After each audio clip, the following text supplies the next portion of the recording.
Welcome to my Channel Deep Sleep Mission-DSM. As we begin, I would be delighted if you could share your location in the comments below. It's truly inspiring to witness how far this content travels and to connect with viewers from across the world. I used to think insomnia was my biggest problem.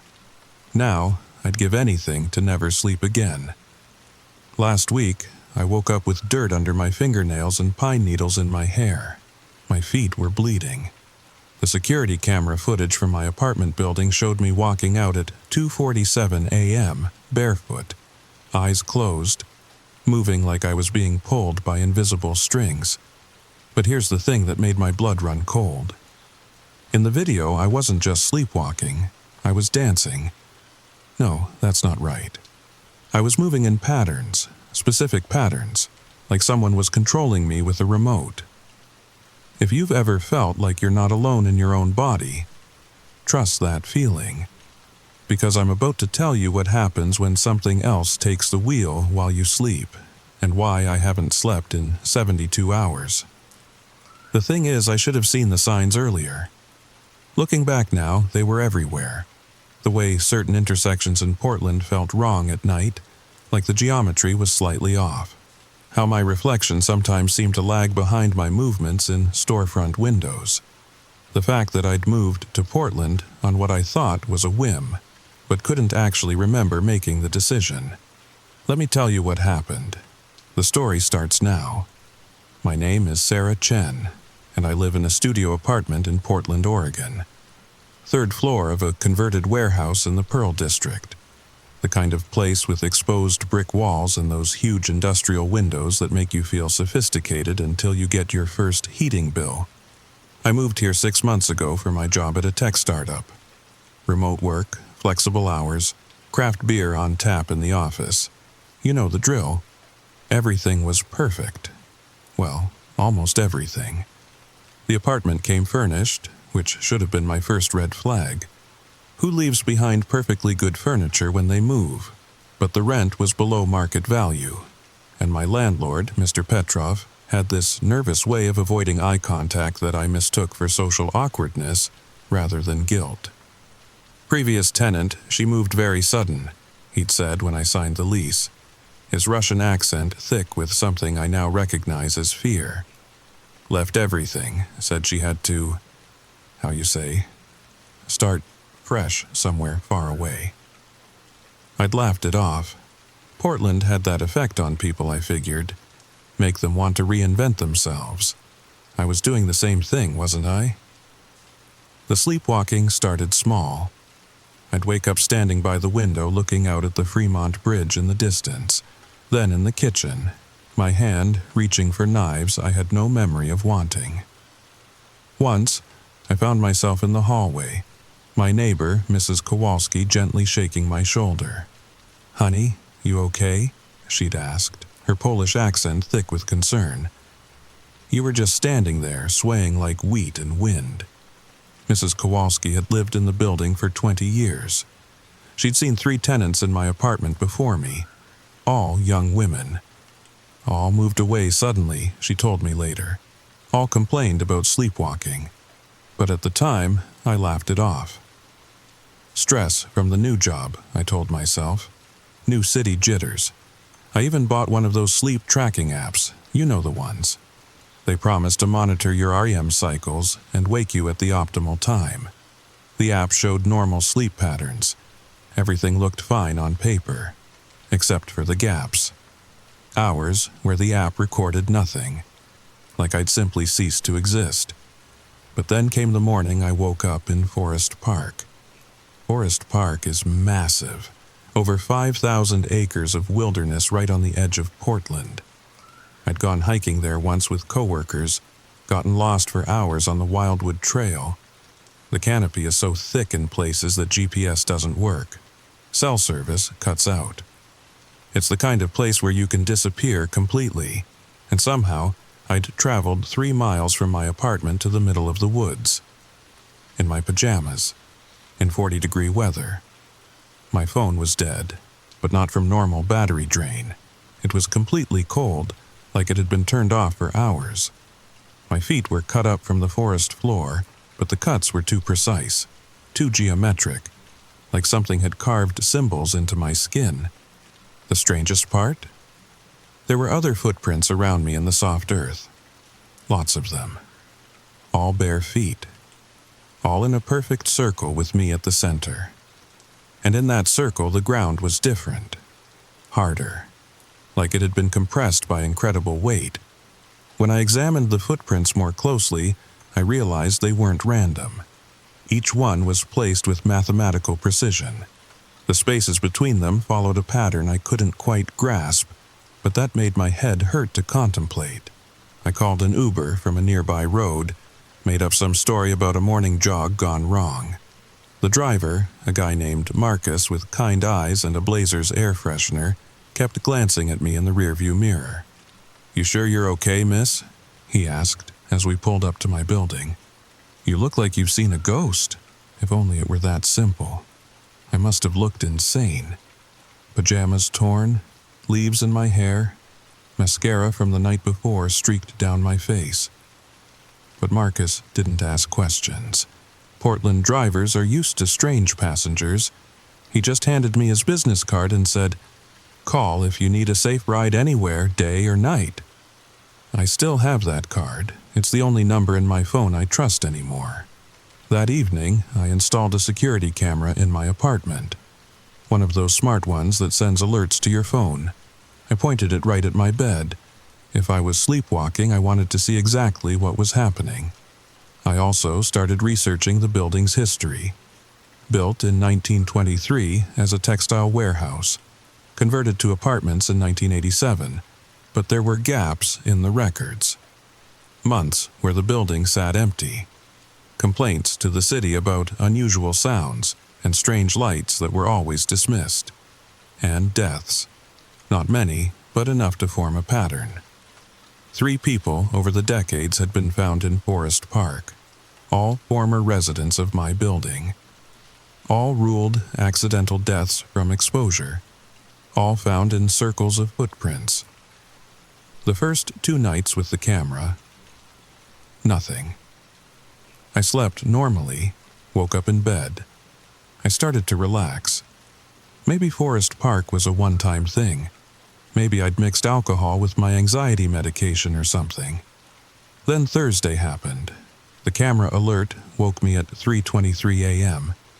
Except I was already awake, standing in my kitchen, holding a knife. Not just any knife. A carving knife from the set that had come with the apartment. The previous tenants' knives. But this one was different. Older.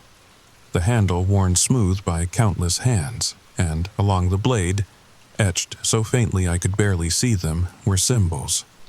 The same geometric patterns I'd found carved into my feet. My hands were shaking as I checked my phone. The footage showed me getting out of bed at 2:15 a.m. But my movements weren't normal. They were too precise, too deliberate. Like every step was choreographed. I watched myself walk to the closet, take out clothes I'd never seen before, a white dress that wasn't mine. But as I watched, I realized it wasn't the first time I'd seen it. It was hanging in the back of the closet when I moved in. I'd assumed it belonged to the previous tenant and had meant to donate it. But now, watching myself put it on, I noticed details I'd missed before. The fabric was wrong. Too white, too bright, like it absorbed light instead of reflecting it. And the cut was strange, designed to move in ways that human bodies weren't meant to move.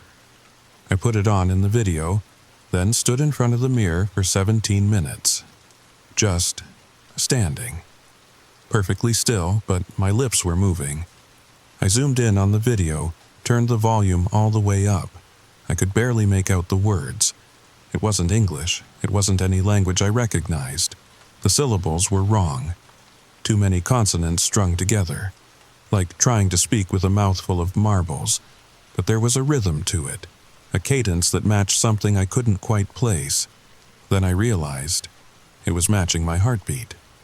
The words were synchronized with the sound of my own pulse. Then, in the video, I turned, looked directly at the camera, smiled, and the feed cut out. Not just the feed. Every electronic device in the apartment died simultaneously. The refrigerator stopped humming. The digital clock blinked off. Even my laptop, which had been charging across the room, went dark. The knife clattered to the floor. I was still in the white dress. It smelled like earth and something else. Something sweet and rotten. Like flowers left too long in a vase. But underneath that, another smell. Ozone. Like the air after lightning strikes. I tore it off, threw it in the garbage. But even as I did, I could feel it calling to me. Wanting to be worn. Wanting to dance. I took the longest, hottest shower of my life, scrubbing my skin until it was raw. Called in sick to work, and started researching. But this time, I wasn't alone. Sleepwalking. Somnambulism. Parasomnia. I became an expert overnight. WebMD, medical journals, Reddit threads at 4 a.m. Did you know some people have cooked entire meals while sleepwalking? Or driven cars? There was even a case of someone painting masterpieces in their sleep. But nothing explained the dress, or the language, or why my camera had mysteriously stopped working right when I looked at it. That's when I found the Portland Sleepwalker Support Group. It was buried deep in a community forum, barely a dozen members. But their stories, they mirrored mine exactly. Waking up in strange places, missing time, white clothing that wasn't theirs, and all of them lived in the same few neighborhoods. Pearl District, Nob Hill, the Lloyd District. One user, Nightmover503, had been particularly active. They'd documented everything. Maps of incident locations, photos of symbol patterns found at various sites, even audio recordings of the not-quite language several members had reported speaking. Their last post was haunting. It's not sleepwalking, it's recruitment. They're building an army, one dreamer at a time. I've figured out the pattern, but I don't think I can stop it alone. If anyone reads this and recognizes the symptoms, find me. We have to... The post ended mid-sentence. That was 3 weeks ago. I made an appointment with Dr. Martinez, a sleep specialist at OHSU. She was exactly what you'd expect. Kind eyes behind wire-rimmed glasses, walls covered in diplomas, that soothing voice, all doctors perfect after years of delivering bad news. But when I mentioned the support group, her entire demeanor changed. "I'm sorry," she said, suddenly tense. "Did you say Portland Sleepwalker Support Group? You know it?" She was quiet for a long moment, typing notes into her tablet with unusual intensity. "Sarah, I need to ask you something, and I need you to be completely honest. Have you been in contact with anyone from that group? Not directly, but good." She set down her tablet, leaned forward. "That group, it's not what it seems. Some of the members have been found in dangerous situations. We believe they may be encouraging harmful behaviors." But I could see it in her eyes. She was lying, or at least not telling me the whole truth. "Stress can manifest in unusual ways," she continued, back to her professional tone. "You mentioned you're new to Portland, no family nearby?" "Just me," I admitted. "But I've been handling it fine. I love my job, I've made friends. Sometimes our bodies process stress even when our minds think we're okay. I'm going to prescribe a mild sedative. It should keep you in deeper sleep stages, prevent the wandering." The prescription was for something I'd never heard of. When I looked it up later, I found almost no information online. No side effects listed, no reviews from other patients, like it didn't exist outside of Dr. Martinez's office. She also recommended I do a sleep study, spend a night in their lab, hooked up to monitors. They'd track my brain waves, eye movements, muscle activity, find out exactly what was happening during these episodes. But something about the way she said it made my skin crawl, like she already knew what they'd find. I scheduled it for the following week, took the pills she prescribed, installed new locks on my door, the kind that need a key from the inside. hid the key in a puzzle box I'd gotten from a Portland Saturday market vendor. 6 who's to open it. No way I could do that in my sleep. That night, I also set up a recording device, an old cassette recorder I'd found at Goodwill. Something analog, something that wouldn't die if the electronics in my apartment failed again. I took the sedative, double-checked the locks, set up 3 cameras instead of 1, even put a bell on my doorknob. Old school, but effective. As I drifted off around 11 p.m., I felt safer than I had in days. The medication was working. My thoughts grew fuzzy, peaceful. I woke up in Washington Park, standing in the International Rose Test Garden. It was 4:17 a.m. according to my phone. I was wearing the white dress again, but it was clean now, pressed, like it had never been in the garbage at all. My keys were in my hand, all the locks undone, the puzzle box solved. The cameras would later show nothing but static from 11:47 p.m. to 4:33 a.m. But the cassette recorder had kept working, and what I heard when I played it back made me understand that this was so much worse than I'd imagined. For 6 hours, it had recorded me speaking, not the strange language from before, but English. My voice, but not my words. The foundation is nearly complete, I heard myself say. 17 more nights, 17 more patterns, then the door opens permanently. Another voice answered. Male, older, but it was coming from my apartment too, from my mouth. The sedative helps. She doesn't fight as much when she can't think clearly. The others are responding well to the same treatment. How many are ready? 300 in Portland. More in Seattle and San Francisco. The network is spreading faster than we anticipated. Good. Soon we won't need to work through dreams.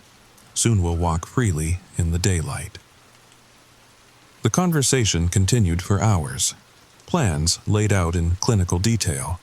Names and addresses of other sleepwalkers. Locations where patterns still needed to be completed. And always the countdown. 17 nights. But the worst part, I wasn't alone. There were others in the garden. Maybe a dozen people, all in white, all standing perfectly still among the roses. Men, women, different ages. Their eyes were closed, but they were humming. That same, not quite language I'd heard myself speaking on video. But now I understood. It wasn't a language at all, it was instructions. Commands being transmitted through sound, through dreams, through the very air itself. I tried to run, but my legs wouldn't move, not paralyzed exactly. More like they weren't mine to control. I could only watch as my body walked forward, took its place in the circle they were forming. The humming grew louder. My mouth opened, and I joined in. The sound coming from my throat was impossible, too low, too resonant. Like multiple voices layered on top of each other. Then they all opened their eyes at once. But their eyes were wrong. The irises were too large, the pupils too small. And they were all looking at me. "She's awake," one of them said. A man, maybe 40, with the Portland Timbers tattoo on his forearm. "She's not supposed to be awake." "The medication," said another, a teenager with braces. "It's interfering with the connection." They started moving closer. Their movements were just like mine had been on video. Too smooth, too synchronized. Like marionettes on the same set of strings.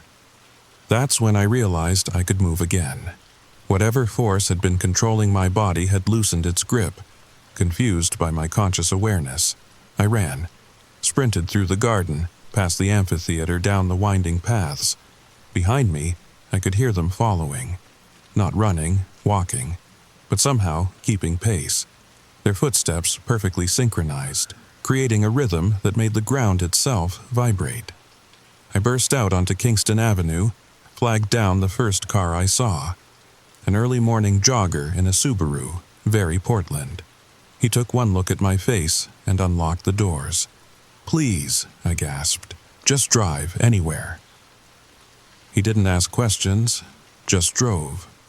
But as we pulled away, I looked back and saw them standing at the garden entrance, still in formation, still watching. And I realized something that made my blood freeze. They weren't angry that I'd escaped. They were smiling. I didn't go back to my apartment. Couldn't. Instead, I checked into a motel on 82nd Avenue, the kind of place that rents by the hour and doesn't ask questions, paid cash, gave a fake name. The desk clerk, a woman with tired eyes and faded tattoos, looked at me with something approaching sympathy. "You running from something, honey?" I almost laughed, if only she knew. "Something like that." She slid me an extra key card. "Room 237. Keep the curtains closed. Don't answer the door unless you know who it is. And if you see anyone in white wandering the parking lot, call me immediately." I stared at her. "What did you just say?" "Nothing, honey. Just... Portland's got a lot of strange folks these days. Better safe than sorry." But I could see it in her eyes. She knew something. Maybe not everything, but enough to be scared. I called my boss, told him I had a family emergency. Then I started making plans to leave Portland. Whatever was happening, it was connected to this city, to that garden, to those people. But first, I needed answers. I spent the entire day researching, not medical sites this time. Darker corners of the internet. Forums about possession, mind control, collective consciousness. Most of it was conspiracy theories and paranoid rambling.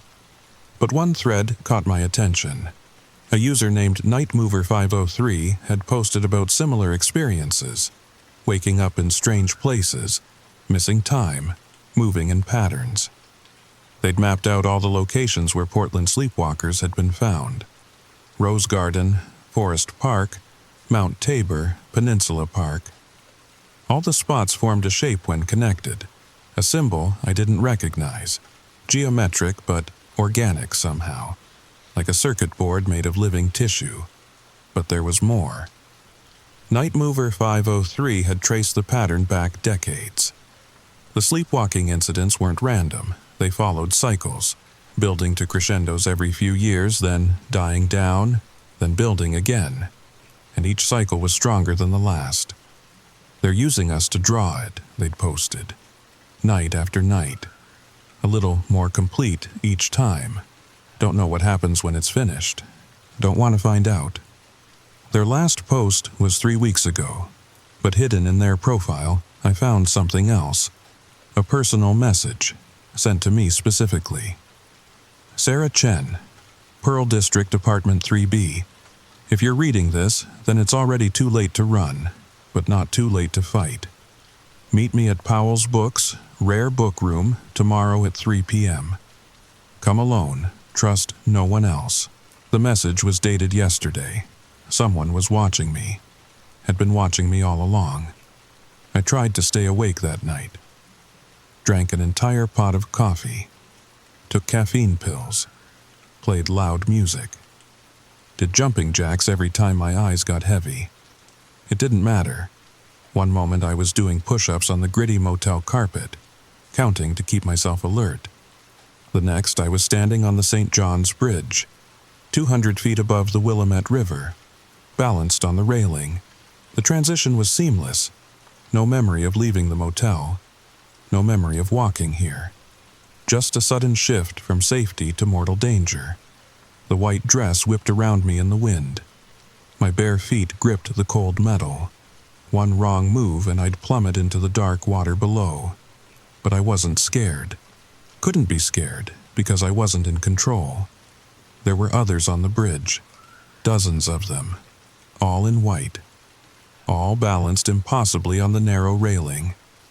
We stood in a perfect line, arms outstretched, swaying slightly in unison. And we were drawing. Our fingers traced patterns in the air. Complex geometries that left glowing trails in the darkness. Not visible light, but something else. Something that registered directly on the retina, burned itself into memory. The same symbol from the map, but three-dimensional now. alive, pulling something through. I could feel it. Whatever was controlling us, it wasn't from here. It was reaching across somewhere, using our bodies as conduits, our movements as a massive ritual. The symbol was almost complete. Just a few more lines, a few more nights. That's when I saw her. A little girl, maybe 8 or 9, standing on the railing next to me. The wind should have knocked her off, but she was perfectly balanced, perfectly still. But tears were streaming down her face. "Please," I managed to whisper. Somehow I could speak, just barely. "Please stop this." She turned to look at me. Her eyes had that same wrong quality as the others in the garden, but there was something else there. Fear. She was aware too, trapped like me.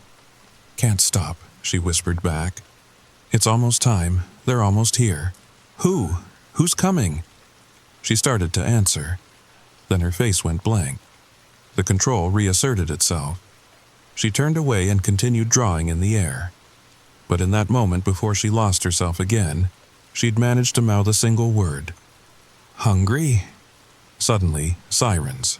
Police cars screeching onto the bridge. Officers jumping out, seeing the impossible line of people balanced on the edge. "Please, step down," one of them called through a megaphone. "Whatever's going on, we can help." We didn't move. Couldn't move. But the spell was breaking. The symbol flickered, incomplete. Some of the sleepwalkers were starting to wake up, screaming as they realized where they were. The police moved in carefully, talking softly, reaching out to help people down. One officer grabbed me around the waist, pulled me back onto the bridge deck. "Ma'am, are you okay? Can you hear me?" I nodded, found my voice. "Don't let me sleep. Whatever you do, don't let any of us sleep." The police took us to Emmanuel Hospital. 17 people, all found balanced on the St. John's Bridge in white clothing. The news called it a cult, mass hypnosis, possible attempted group suicide. They were wrong about the last part. We weren't trying to die, we were trying to open something.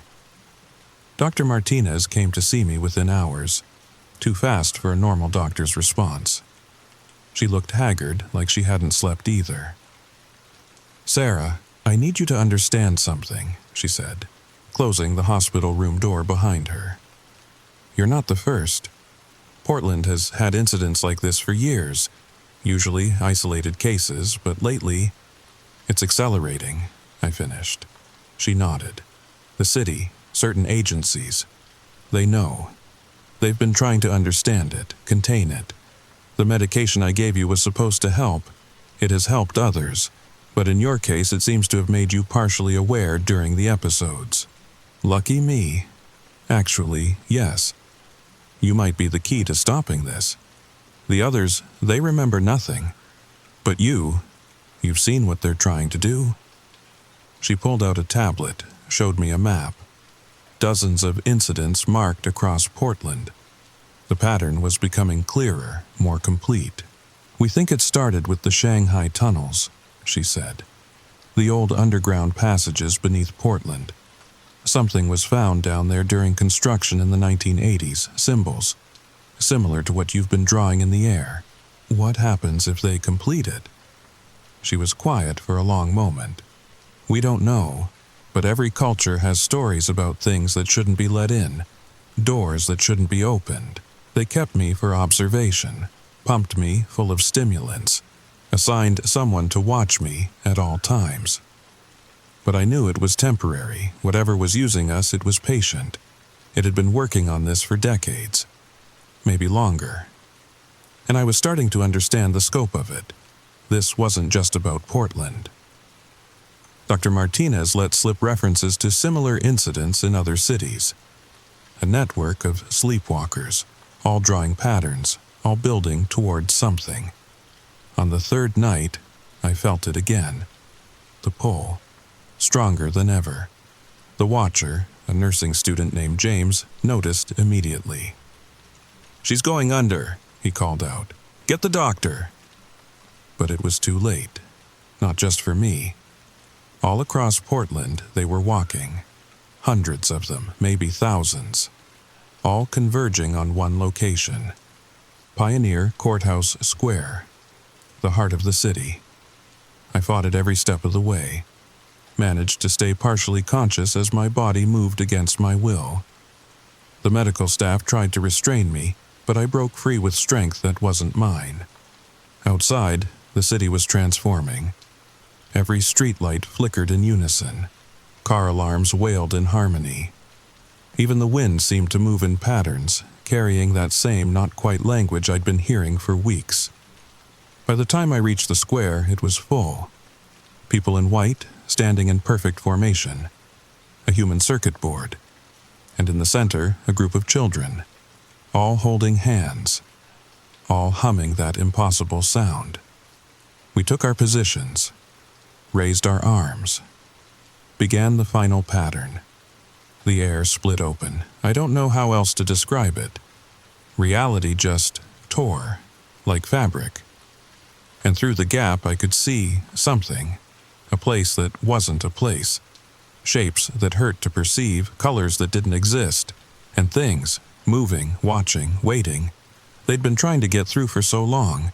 Using us, our movements, our patterns, our sleeping minds as a back door into this world. The symbol was almost complete. One more gesture, one more line drawn in the air. That's when I heard it. Church bells.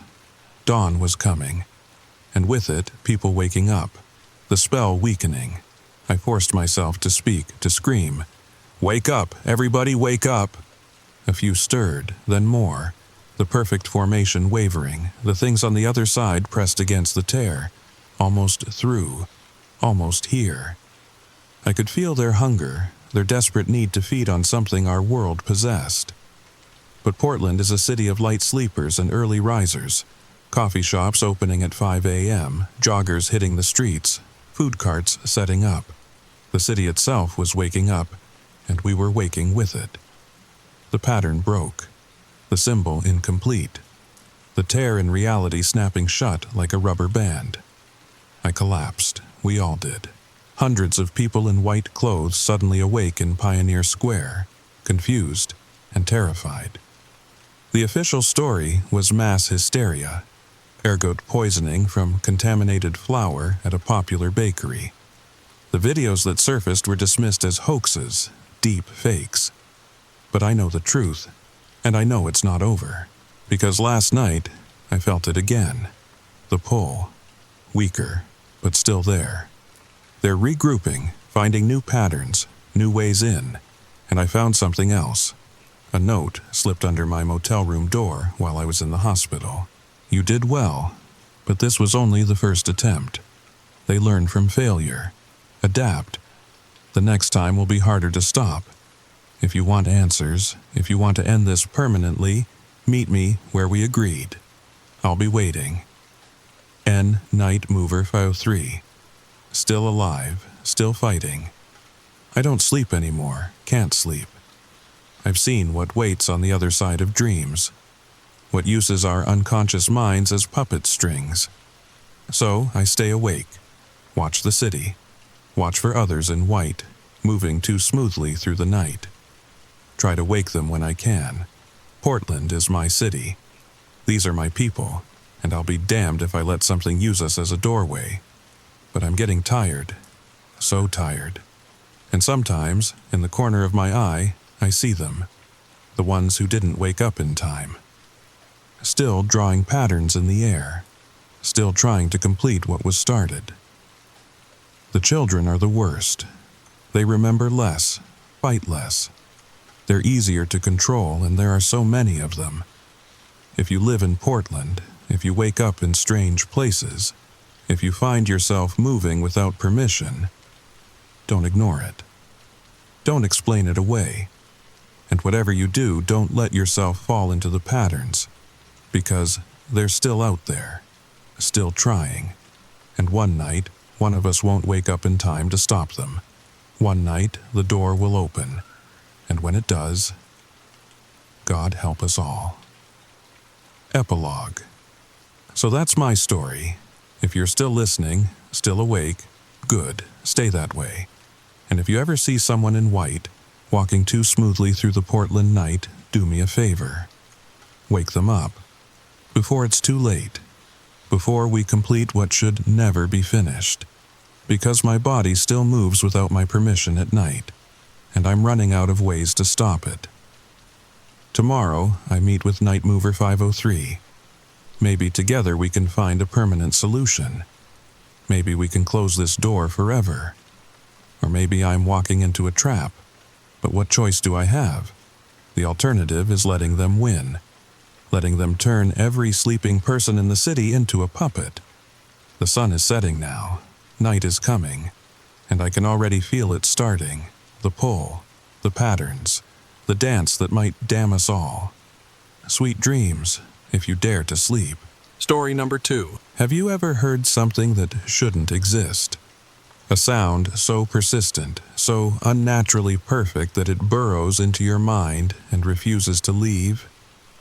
Last month, I discovered why the residents of Cedar Hollow, Colorado, stopped going into the hills after dark, and why they board up their windows when the humming starts. But before I tell you what I found up there, before I explain why I can't sleep without checking every lock twice, I need you to understand something. What you're about to hear isn't just a story, it's a warning. If you live near hills or mountains, if you've ever heard an unexplained sound in the distance, you might want to listen very carefully to what happened to me. Because once you know what's really out there, once you understand what that humming means, you'll never feel safe in the wilderness again. So grab your headphones, dim the lights, and whatever you do, don't pause if you start hearing a low humming sound. That's when you need to keep listening the most. Comment below if you've ever heard something in nature that didn't belong there. I promise you, you're not alone. Now, let me tell you how it all started. The first time I heard it, I was unpacking boxes in my new cabin. 3 weeks ago, I'd finally escaped Denver's chaos for the quiet life I'd always dreamed of. Cedar Hollow seemed perfect. Population 847, surrounded by pine forests, and rental prices that made me wonder what the catch was. I found out soon enough. It was a Tuesday evening, around 7:30. The sun had just dipped behind the western peaks, painting the sky that deep purple you only see in mountain towns. I was in the kitchen, trying to figure out which box held my coffee maker, when this sound drifted through the open window. Low, steady, almost mechanical, but not quite. I paused, listening. It reminded me of power lines, but smoother, more organic somehow. Like a massive tuning fork buried somewhere in the hills, vibrating at a frequency that made my teeth ache.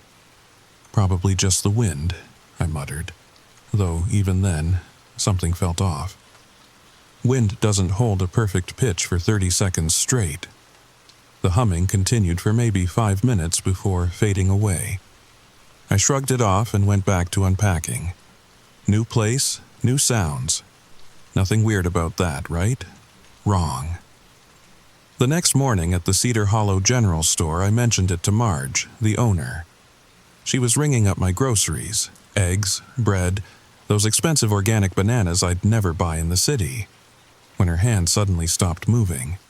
"You heard it already?" Her voice dropped to barely above a whisper. "The humming, yeah, last night around, don't." She glanced toward the windows as if someone might be listening. "Don't talk about it, not in detail." I laughed, thinking she was messing with me. Small-town humor, you know? "Come on, what is it? Some kind of local legend, like Bigfoot's karaoke night?"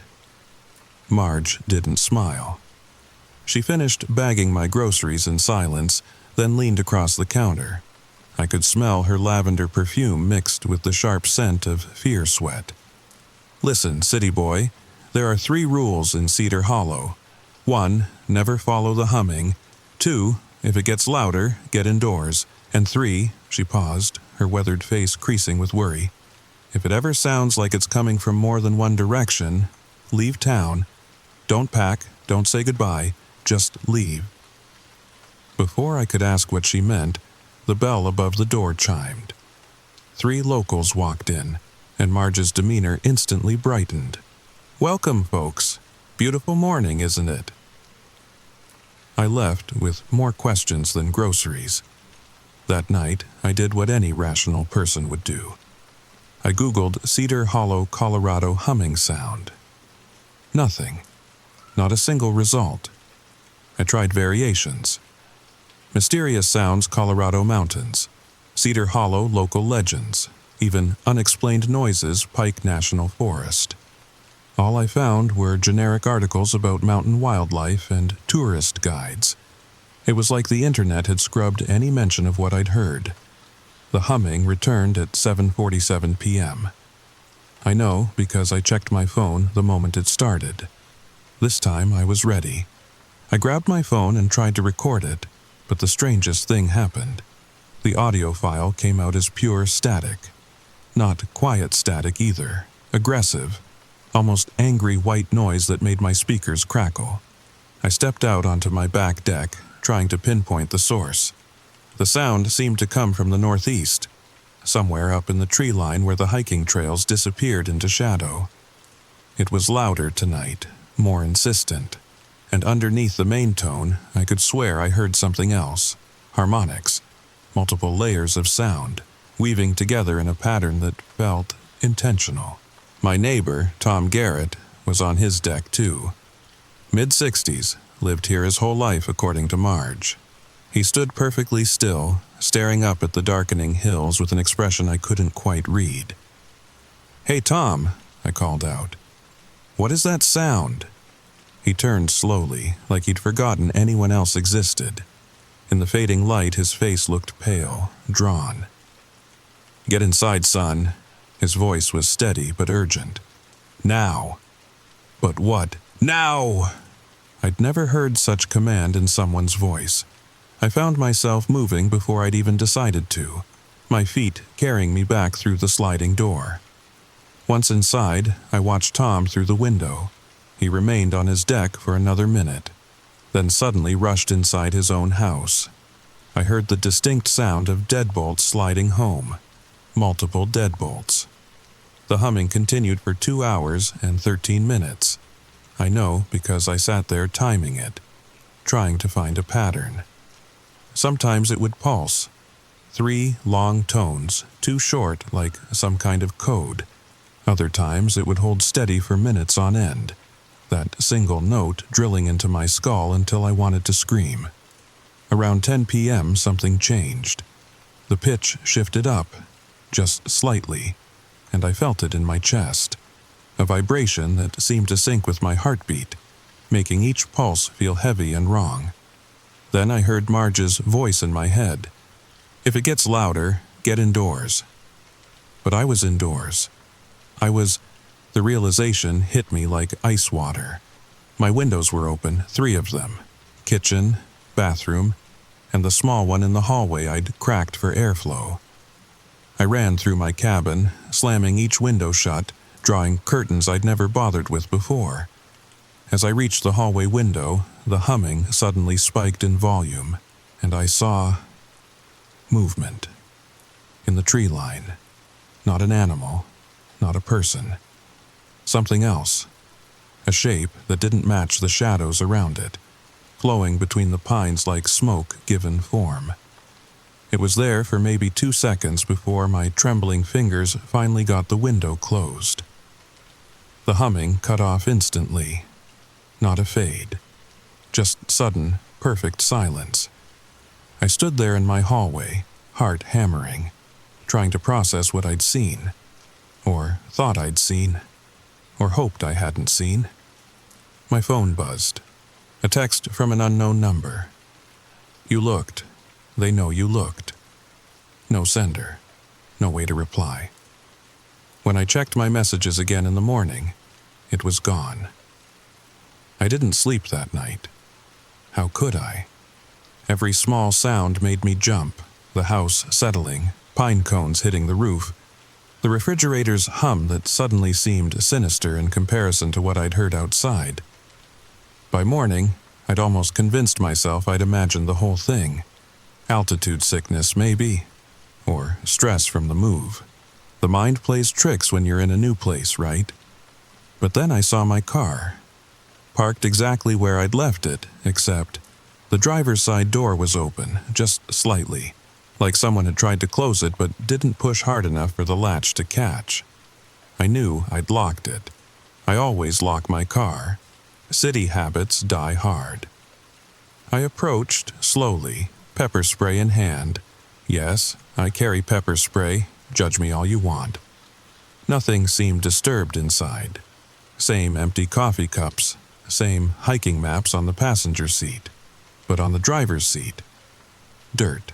A perfect circle of reddish dirt, maybe 8 inches across, the kind of rich, rust-colored soil you find deep in the forest, not in driveways.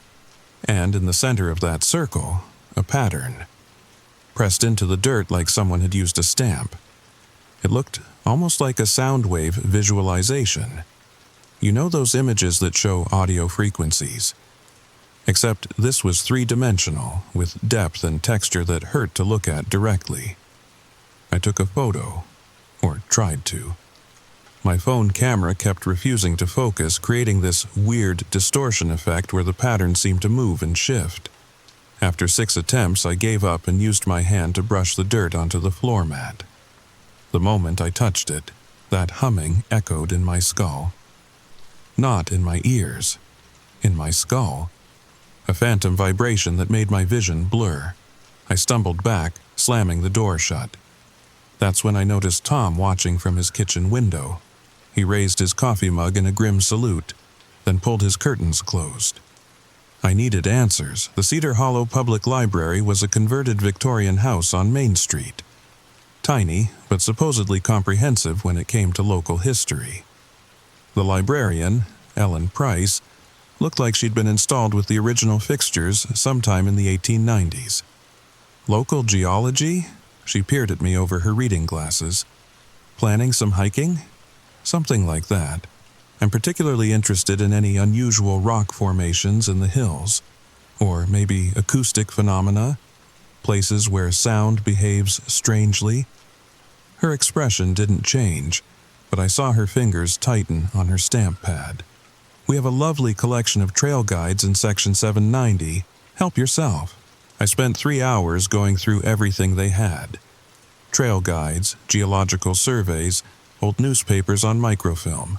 Nothing about the humming. But I did find something else. Missing persons reports.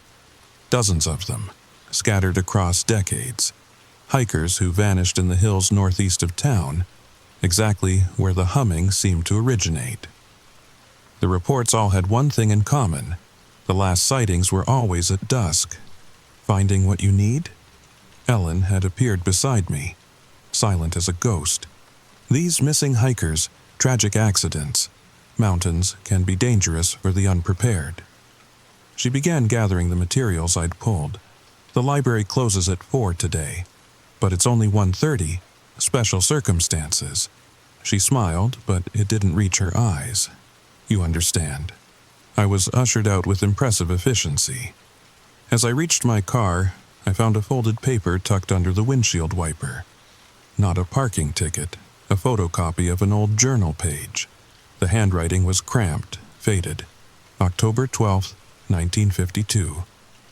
The humming grows stronger. Samuel says the hills are calling to him.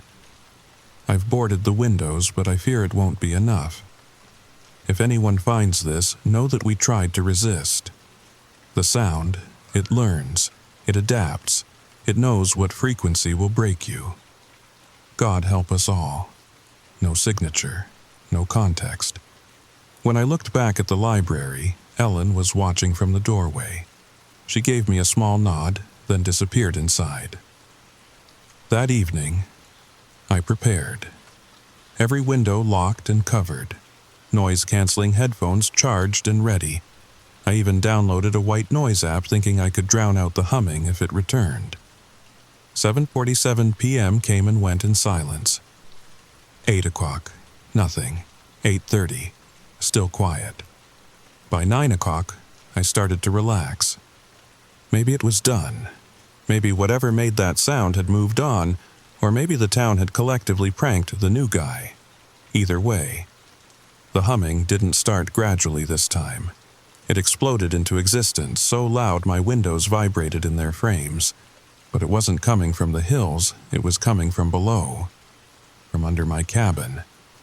I fell to my knees as the sound penetrated every cell in my body. This wasn't hearing anymore. This was feeling, being consumed by a frequency that seemed designed to unravel human consciousness. Through the overwhelming noise, I heard something else. Footsteps. On my deck. Slow, measured, circling. I crawled to the kitchen window, peering through a gap in the curtains. What I saw, I still can't fully process. It looked human, at first glance. Right height, right proportions. But the way it moved, imagine someone who'd only learned about walking from written descriptions. Each step was technically correct, but fundamentally wrong. And its face? God, its face. It was turning toward my window when the humming suddenly shifted pitch, and my vision went white. When I could see again, the deck was empty. But on the glass, traced in what looked like the same reddish dirt from my car, was a message. You're learning to listen. Good. I didn't stay in the cabin that night. The moment my vision cleared, I grabbed my keys and drove to the only motel in town. A sketchy place called the Pine View Lodge that rented rooms by the hour but asked no questions. The desk clerk, a kid who couldn't have been older than 19, took one look at me and said, "Heard it, didn't you?" I must have looked as shaken as I felt because he immediately handed me a room key. Room 9. It's got extra insulation. Won't stop it completely, but helps. You all know about this. My voice came out rougher than expected. Everyone in town? He shrugged. Been here all our lives. We learn to live with it. Like earthquake country, you know? You prepare, you cope, you survive. But what is it? Nobody knows for sure. My grandma used to say it was the mountains singing. My dad thought it was some old military experiment gone wrong. Underground acoustics testing or whatever. He leaned closer, lowering his voice. But the old-timers, the real old-timers, they say it's been here longer than the town. Longer than people, maybe. Room 9 was exactly what you'd expect from a roadside motel, except for the windows. Triple-paned glass and what looked like professional sound-dampening foam around the frames. Someone had spent serious money trying to keep something out. I collapsed on the bed, still fully dressed, and tried to make sense of the past few days. The humming, the shape on my deck, the messages that seemed designed to, what? Threaten me? Recruit me? My phone buzzed. Tom Garrett. Saw you leave. Smart move. Come by tomorrow afternoon. Time you learned the rules. I texted back, what are those things? 3 dots appeared, disappeared, appeared again. Finally, not things. Thing. Singular. And it's not what it is that matters, it's what it wants. Sleep came in fragments. Every time I'd drift off, I'd dream of that sound. Not hearing it, but being inside it, like swimming in an ocean of vibration. In the dreams, I could almost understand what it was saying, almost parse the pattern hidden in those harmonic layers. I woke at 3 a.m. with a nosebleed and the absolute certainty that something was wrong with my hearing, not damaged, enhanced. I could hear the electricity in the walls, the heartbeat of someone in the next room, the whisper of air through ventilation systems 3 rooms away. And underneath it all, so faint I might have imagined it, the humming, waiting. Tom's house was fortress-like up close. Security cameras at every angle, metal shutters ready to drop over windows, and what looked like a ham radio antenna array on his roof. Containment system, he said, noticing my stare. Broadcasts interference on certain frequencies. Doesn't stop it, but imagine trying to have a conversation next to a jet engine. Same principle. His living room was command central. Radio equipment, computers, walls covered in maps marked with red X's and dates. It looked like a conspiracy theorist's paradise. Except I'd experienced enough to know this wasn't theory. Coffee? He was already pouring 2 mugs. You'll want the caffeine. This is a lot to process. Just tell me what that thing was on my deck. Tom settled into his recliner with a heavy sigh. Nobody knows what it is originally, but I can tell you what it does. It recruits. Recruits? The humming isn't random. It's a frequency scan, looking for compatible nervous systems. Some people hear it and feel nothing. Others get headaches, but a few, maybe 1 in 1,000, they hear music. Beautiful, impossible music. And those are the ones it wants. He pulled out a photo album, flipping to a page of newspaper clippings. My brother, Samuel, was one of them. 1907. Started hearing symphonies in the static. Said the hills were calling him home. One night, he walked out of this house and up into the tree line. We found his clothes 3 days later, folded neat as you please on a boulder. No sign of him. But I don't hear music. It's just that awful droning. At first, yeah, but you're reacting to it. Your body's trying to tune in. That's stage 1. He fixed me with a hard stare. How many nights have you heard it now? 3. Well, 2 at the cabin, then last night, Christ. He stood abruptly, pacing to the window. 3 nights is the threshold. After that, the changes accelerate. Changes? You've noticed your hearing, haven't you? That's just the beginning. Next comes the dreams where you almost understand it. Then waking visions, compulsions to walk toward the sound. And finally, he turned back to me. Finally, you won't want to resist anymore. My hands were shaking. I set down the coffee before I spilled it. There has to be a way to stop it. Move away, get treatment. You can leave Cedar Hollow, but you'll hear it wherever you go now. Distance doesn't matter once it's marked you. He pulled out a map, pointing to circled locations across the state. These are all the places people have reported hearing it after leaving town. Denver, Colorado Springs. Hell, we had one guy make it to Chicago before it caught up with him. So what do I do? Tom walked to a cabinet and pulled out what looked like modified headphones connected to a small electronic device. Sonic countermeasures. Won't cure you, but they'll buy time. Wear these when it starts. The white noise is calibrated to interfere with the specific frequencies it uses. I took the device, turning it over in my hands. How long do I have? Varies. Samuel lasted 3 weeks. Others have made it months. Years, even. Depends on how hard you fight and how badly it wants you. He paused. But everyone breaks eventually. That's why we have the 3 rules, to minimize casualties. Marge's rules. Smart woman. Her daughter was taken in 2003. She knows the cost of curiosity. I strapped on the headphones, testing the fit. What happens to the people it takes? Where do they go? Tom was quiet for so long, I thought he wouldn't answer. Then, barely above a whisper. Sometimes, on really clear nights, if you know where to listen, you can hear them, humming along. That night, I prepared for war.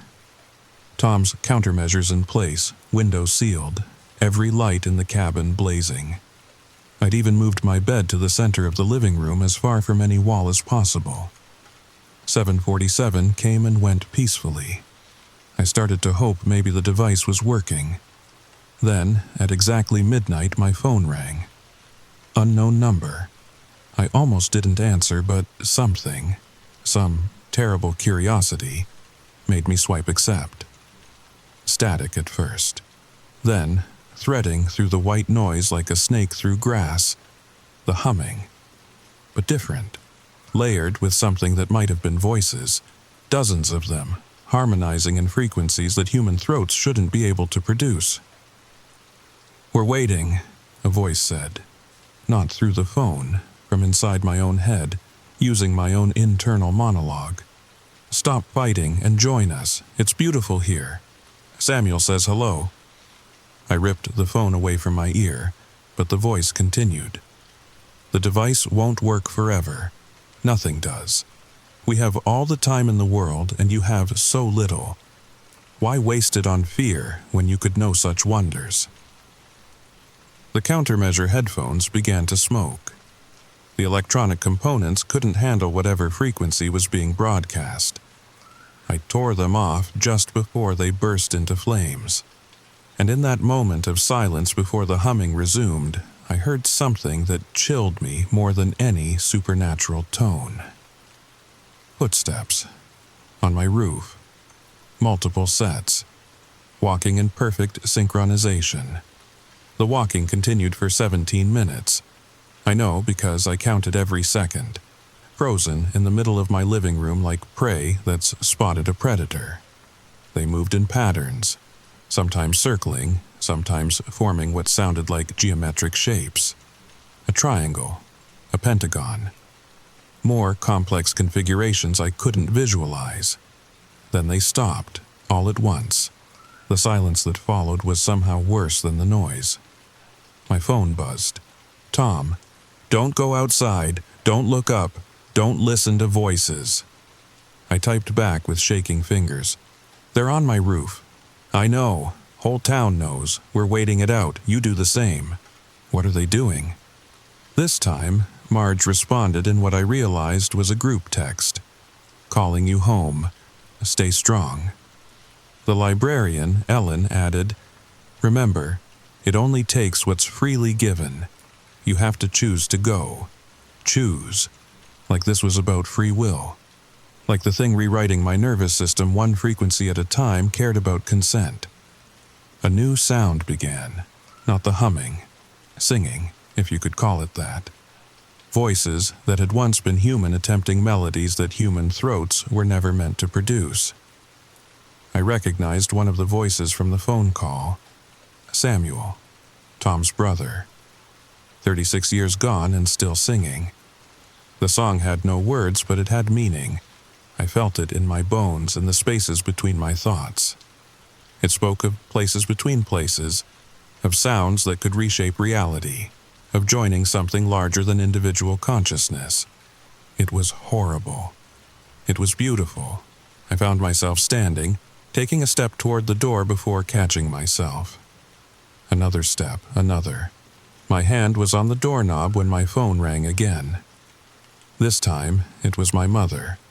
My actual mother, calling from Florida at 1 a.m. Honey, I just had the strangest dream about you. Are you okay? Her voice broke the spell. I stumbled backward, collapsing onto my couch. Mom? I know it's late, but I felt like I had to call. You sound terrible. What's wrong? What could I tell her? That I was being recruited by an otherworldly hum that turned people into living tuning forks. The things that used to be human were on my roof, singing me lullabies in impossible frequencies. Just keep talking, Mom. Tell me about your day. So she did. 20 minutes of blessed normalcy. Her golf game. The neighbor's new dog. Plans for Thanksgiving. Mundane, human things that anchored me to reality while the singers circled my cabin like sharks. By the time she hung up, the roof was quiet. I waited another hour before risking a look outside. Nothing there. No footprints. No marks. Except every window in my cabin was covered with that reddish dirt, painted on in spirals that made my eyes water to follow, and in the center of each spiral, the same message. Tomorrow, you choose. I spent the rest of the night in my car, driving the dark streets of Cedar Hollow. I wasn't the only one. I counted 6 other vehicles doing the same slow circuits, their drivers' faces gaunt in the dashboard light. We acknowledged each other with small nods, members of the world's strangest support group. Dawn came like a mercy. The spirals on my windows looked less threatening in daylight, more like a child's finger painting than an eldritch summons. I was hosing them off when Tom appeared, looking like he'd aged a decade overnight. You resisted? He sounded surprised. Good, that's real good. They said tomorrow I choose. What happens tomorrow? Same thing that happens every night. They call, you resist. Or, he shrugged, you don't.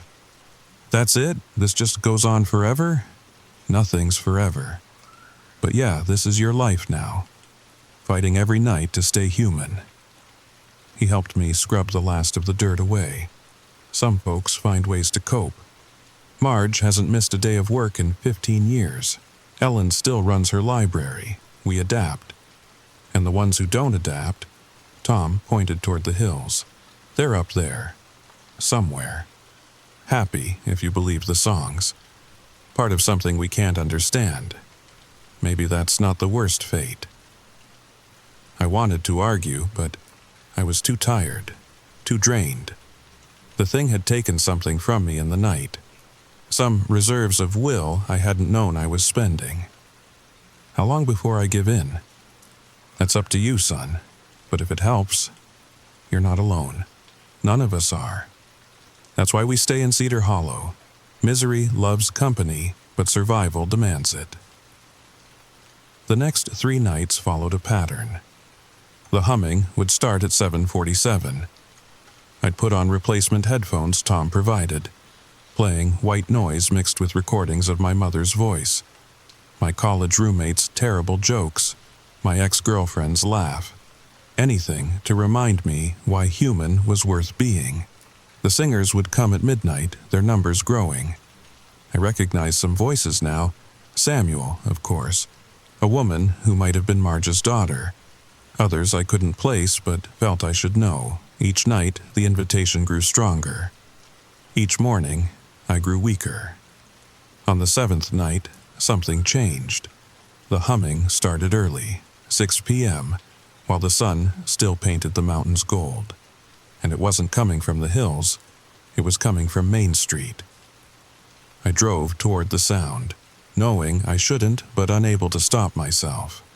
Other cars joined me, a funeral procession of the still living. We parked in the town square and stood in silence, watching. They came down from the hills at sunset, not walking, flowing. Moving like water finds its level, inevitable and graceful. I counted 20, maybe more. Their faces were wrong. Still human in structure, but lit from within by something that had nothing to do with biology. Samuel led them. I recognized him from Tom's photos, though he hadn't aged a day in 36 years. His mouth opened, and the humming doubled in intensity. One by one, people stepped forward.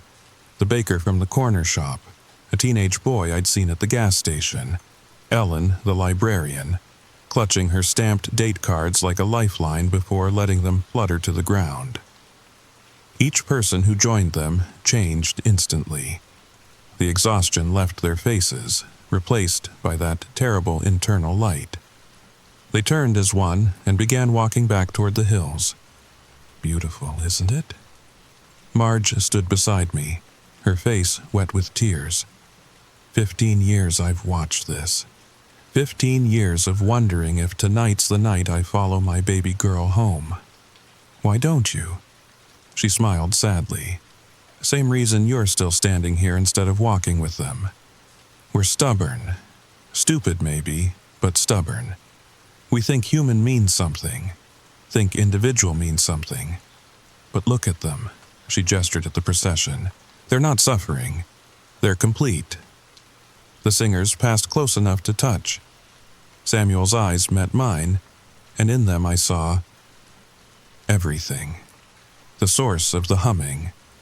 The purpose behind the patterns.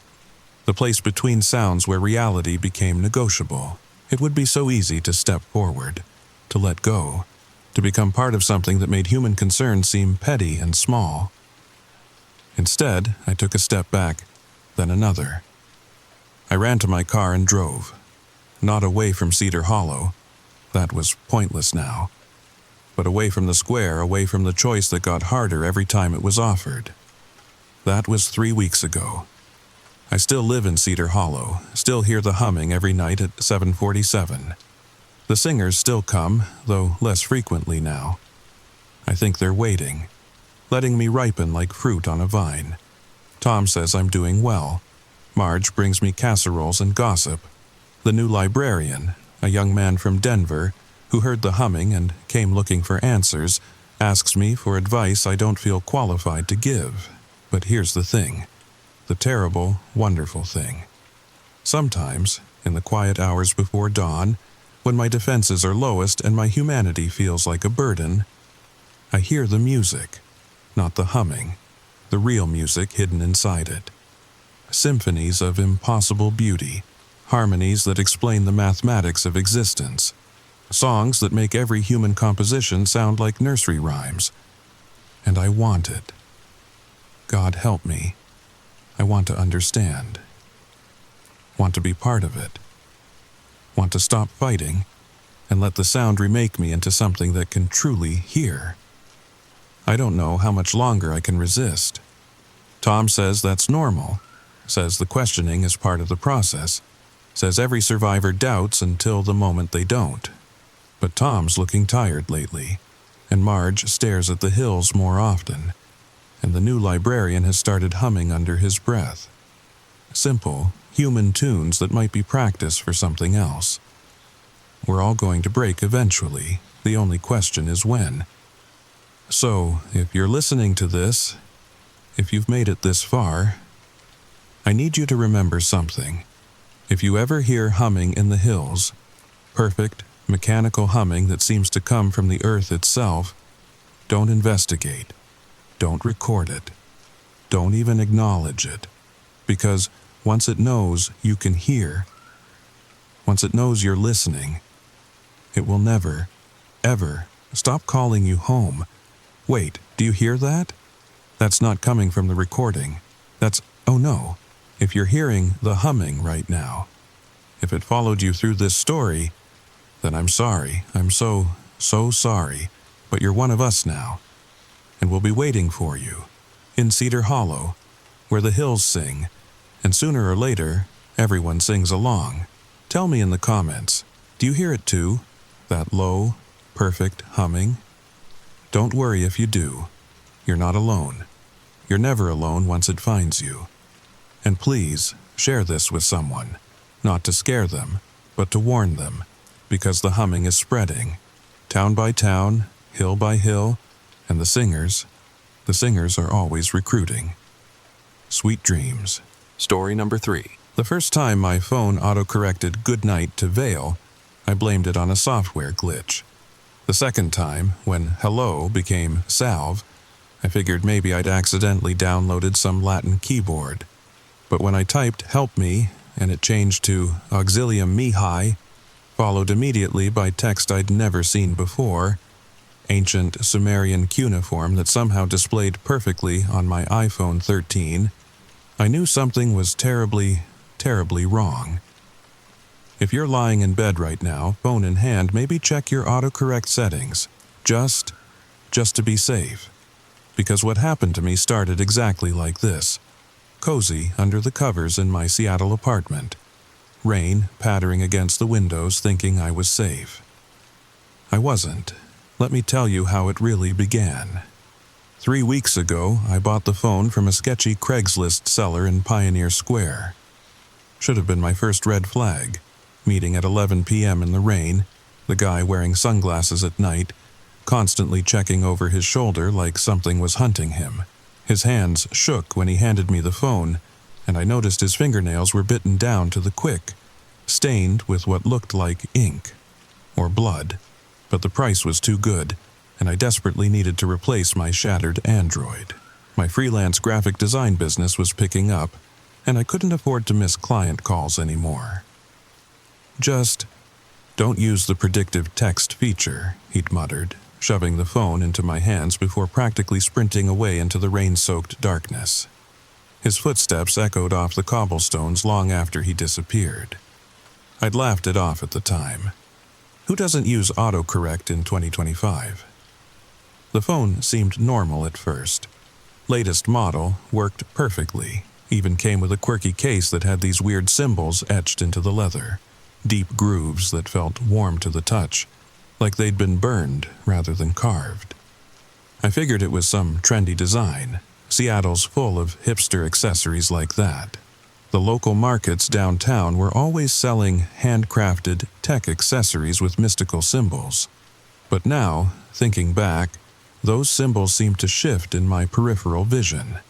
When I looked directly at them, they appeared static, unchanging.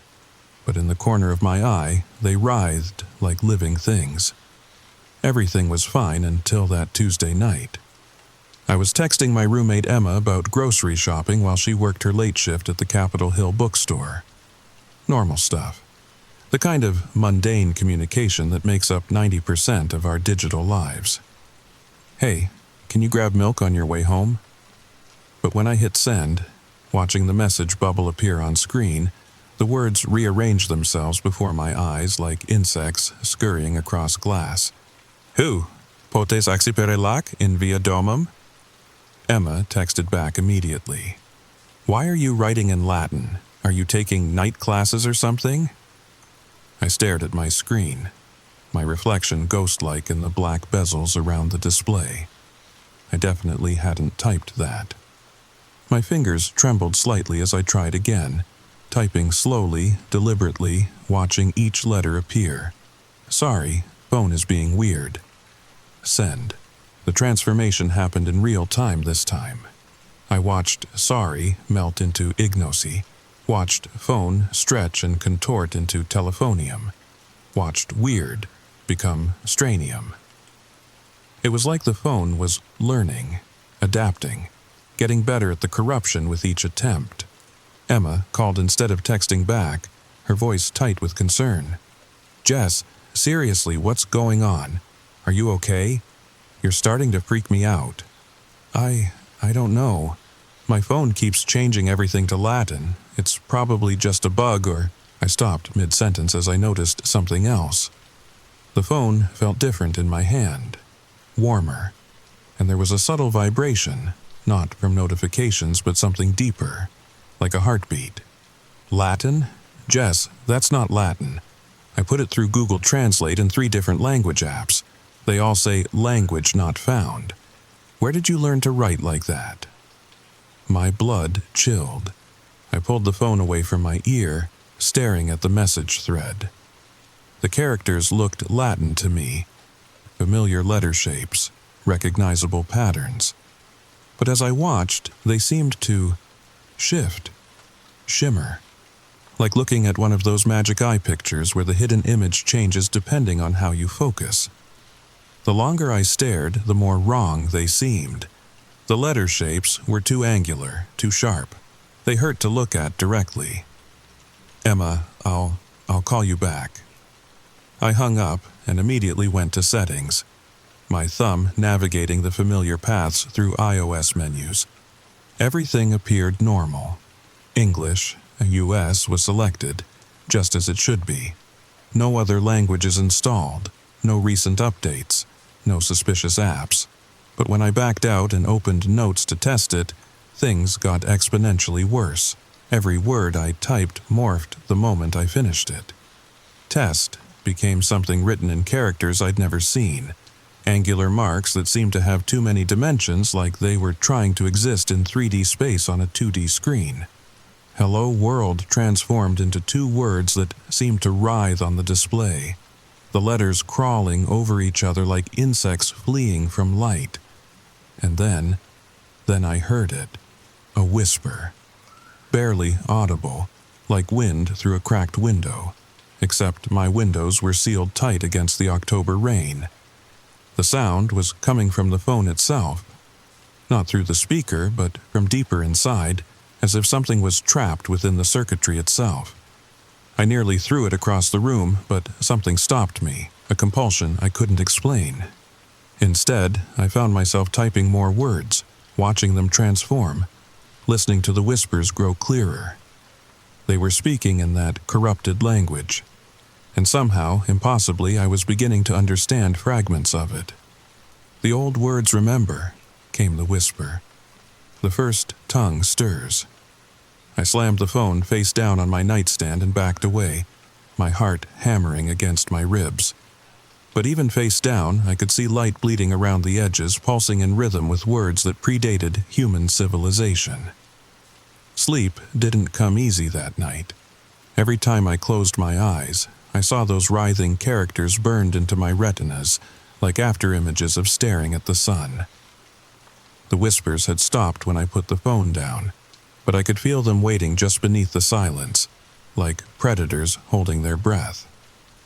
Around 3 a.m., I gave up on sleep and decided to research the previous owner. Maybe there was a rational explanation. Maybe he'd been part of some linguistic research project, or downloaded experimental language packs, or...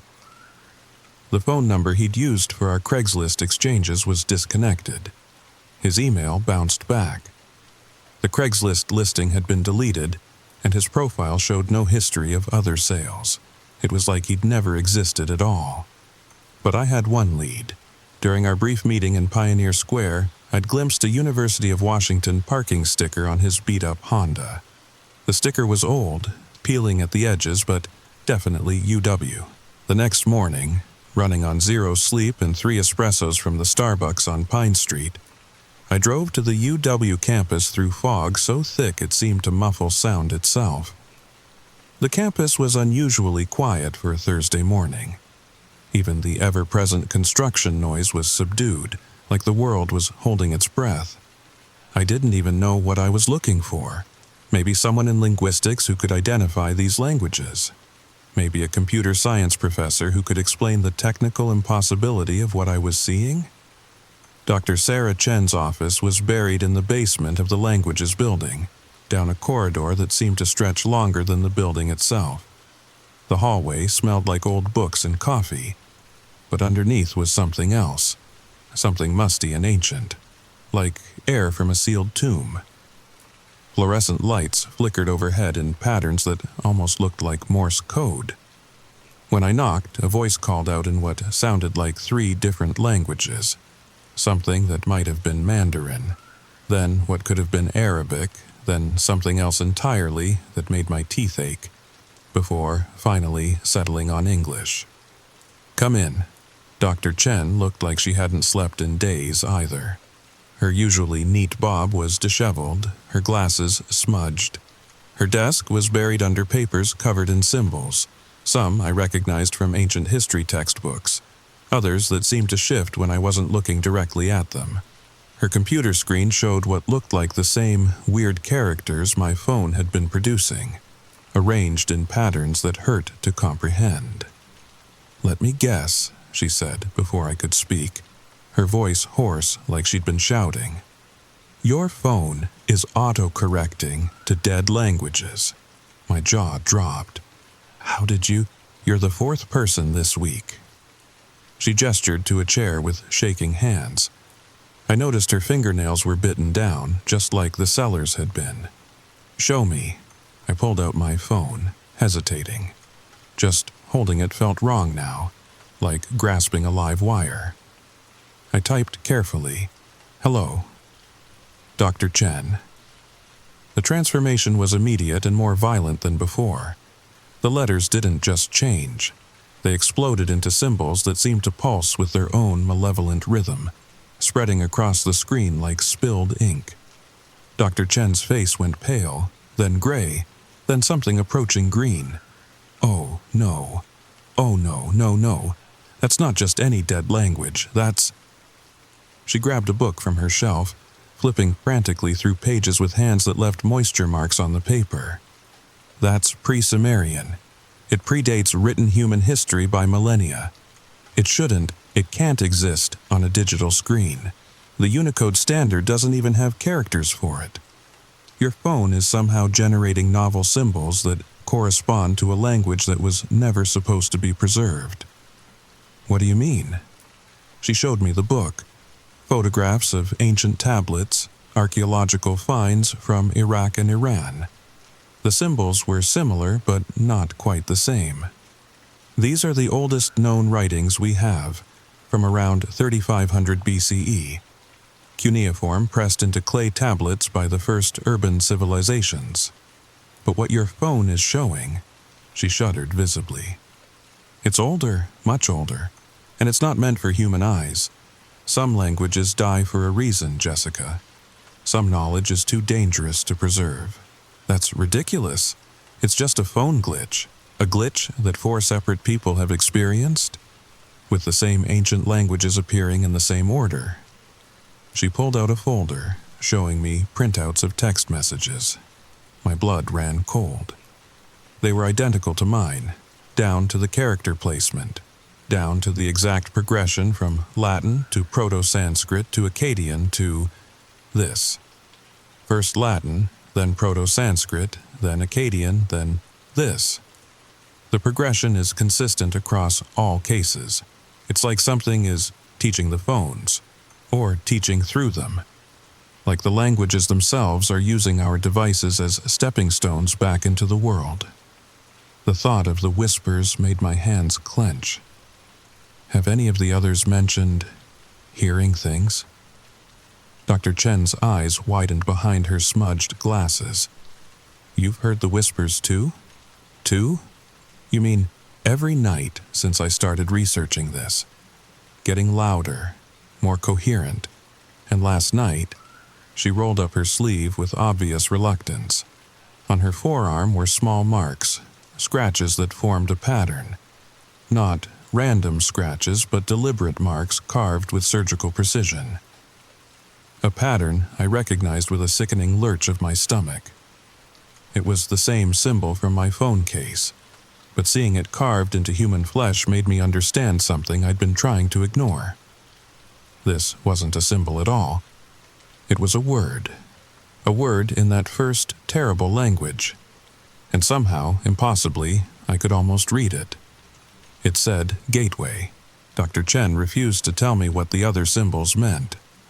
Said knowing would make it worse, would give them more power over me. But she did give me a warning, gripping my wrist with fingers that felt feverishly hot. Whatever you do, don't let it autocorrect a full sentence in the pre-Sumerian. And definitely don't send it to anyone. Promise me. Too late for that.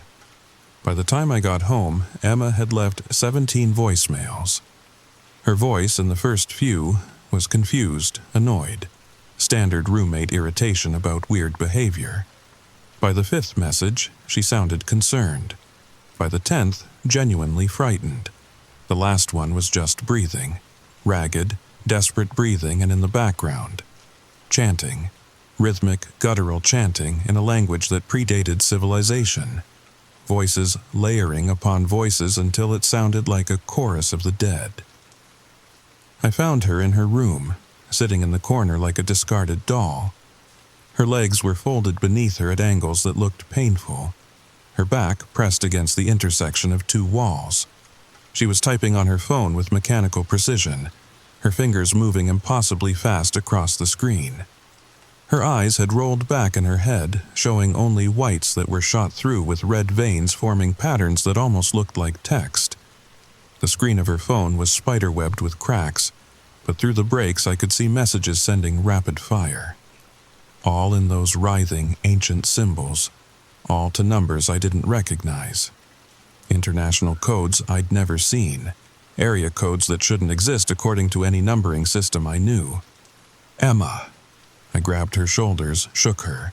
Her skin felt like ice, but underneath I could feel something moving, something that shouldn't be inside a human body.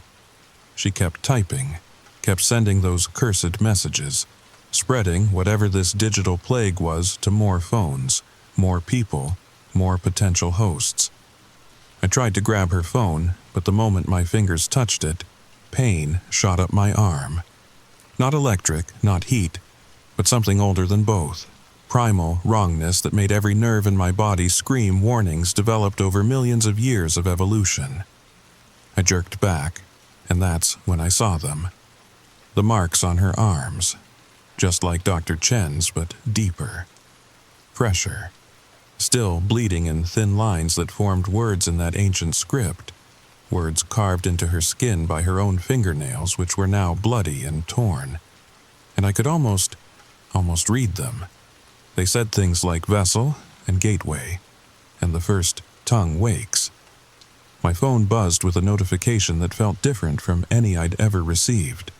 The vibration seemed to go on too long, seemed to have a rhythm to it.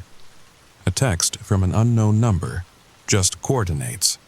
Downtown Seattle, Pike Place Market, midnight. But the coordinates weren't in our standard latitude-longitude format.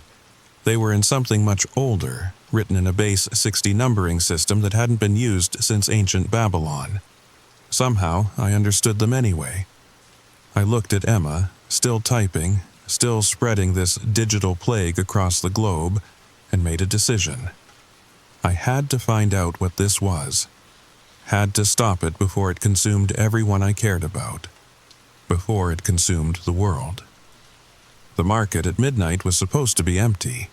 Seattle's famous Pike Place should have been locked up tight. The vendors gone home. The tourists long departed. It wasn't. As I walked past the closed stalls, the darkened windows of fish vendors and flower shops, I heard them. Whispers in a dozen dead languages, coming from the shadows between buildings, echoing off the wet cobblestones. Latin mixed with Egyptian hieroglyphs spoken aloud. Akkadian blending with languages that had no names because their civilizations had been forgotten for millennia. And then I saw the group, maybe 30 people, all standing in a perfect circle near the famous gum wall. They were all typing on their phones in perfect synchronization, their thumbs moving in identical patterns across their screens. The glow from their devices cast their faces in sickly light, highlighting expressions of perfect, empty bliss.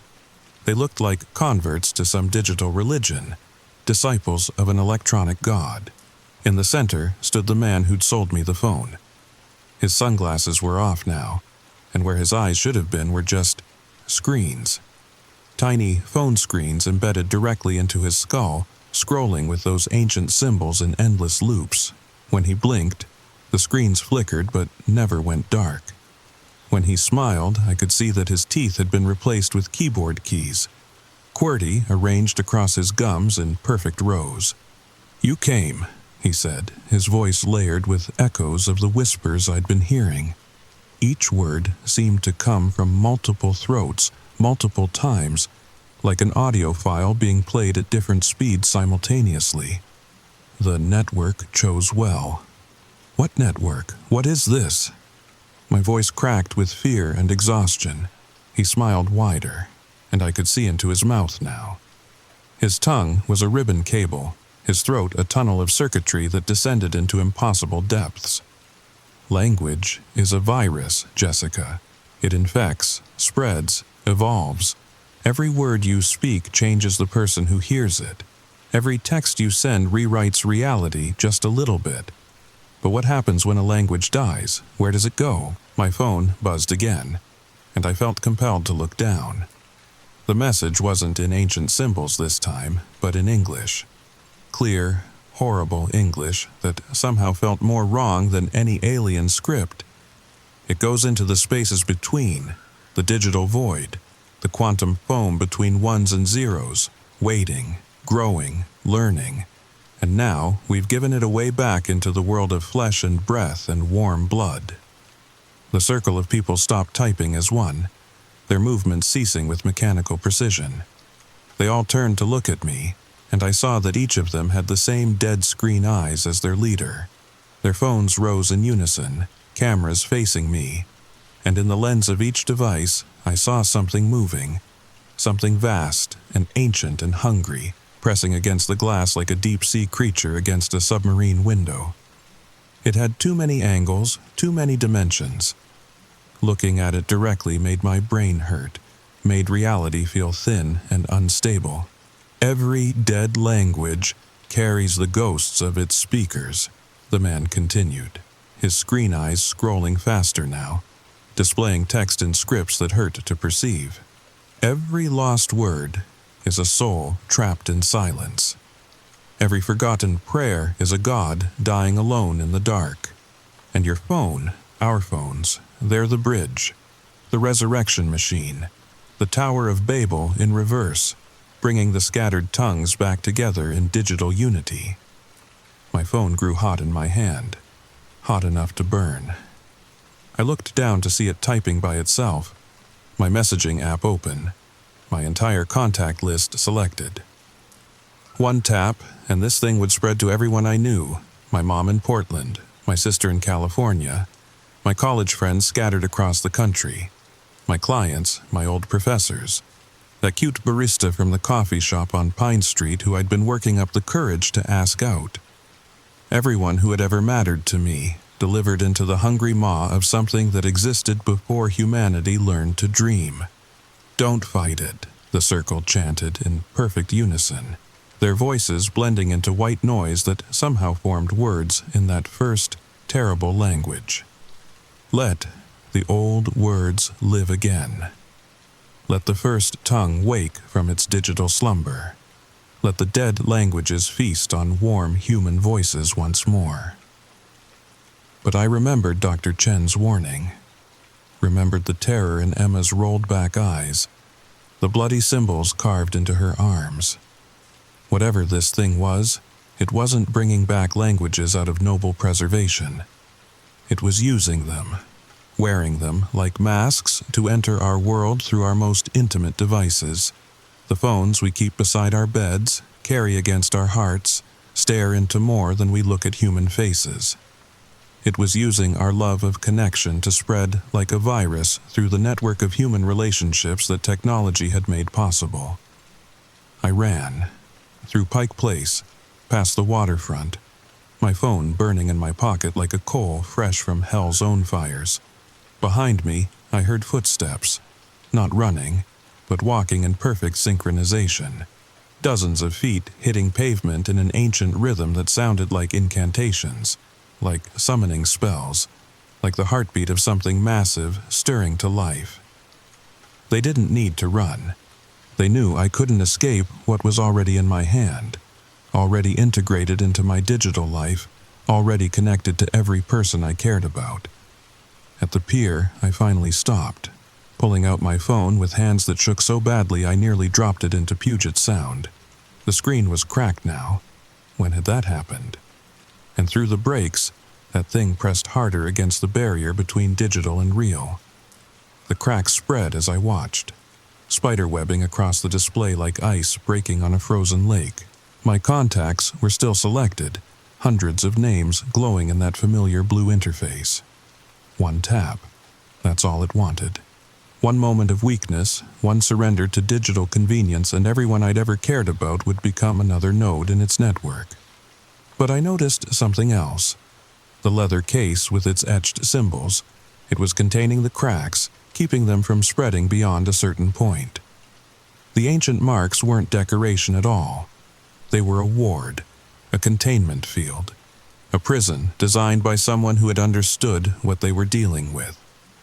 The man who sold me the phone, he hadn't been trying to spread this curse.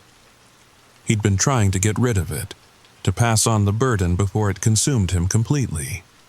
But he'd also tried to warn me, in the only way he could manage. Don't use predictive text.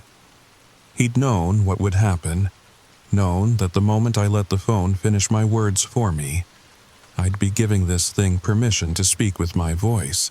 The footsteps were getting closer, their rhythm becoming hypnotic. In the Puget Sound, reflections of the city lights looked like symbols on the water, like cuneiform pressed into liquid clay. Even nature was being rewritten by this digital plague. I had a choice. Throw the phone in the water and hope that would end it. But how many others were already infected?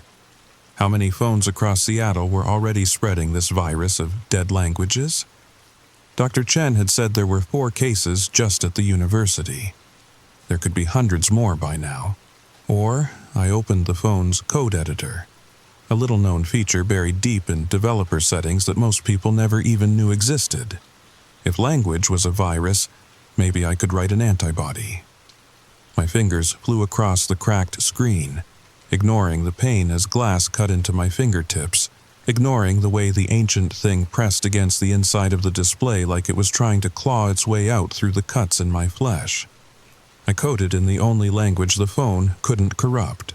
Raw binary. Ones and zeros. the absolute base of digital existence, stripped of all meaning, all context, all the human concepts that this entity fed on. Pure mathematics, cold logic. The fundamental truth that all digital communication ultimately reduced to yes or no, on or off, 1 or 0. The entities trapped in the screen recoiled from the pure mathematics of it like vampires from sunlight. Binary was too simple, too clean for them to inhabit. It was language stripped of culture, of meaning, of the ghosts that hitchhiked on human words. It was communication without soul, and that was exactly what I needed. Line after line of code, building a firewall not against hackers, but against something far older and hungrier. The crowd reached the pier just as I executed the program, just as I hit the final keystroke that would either save us all or doom us all.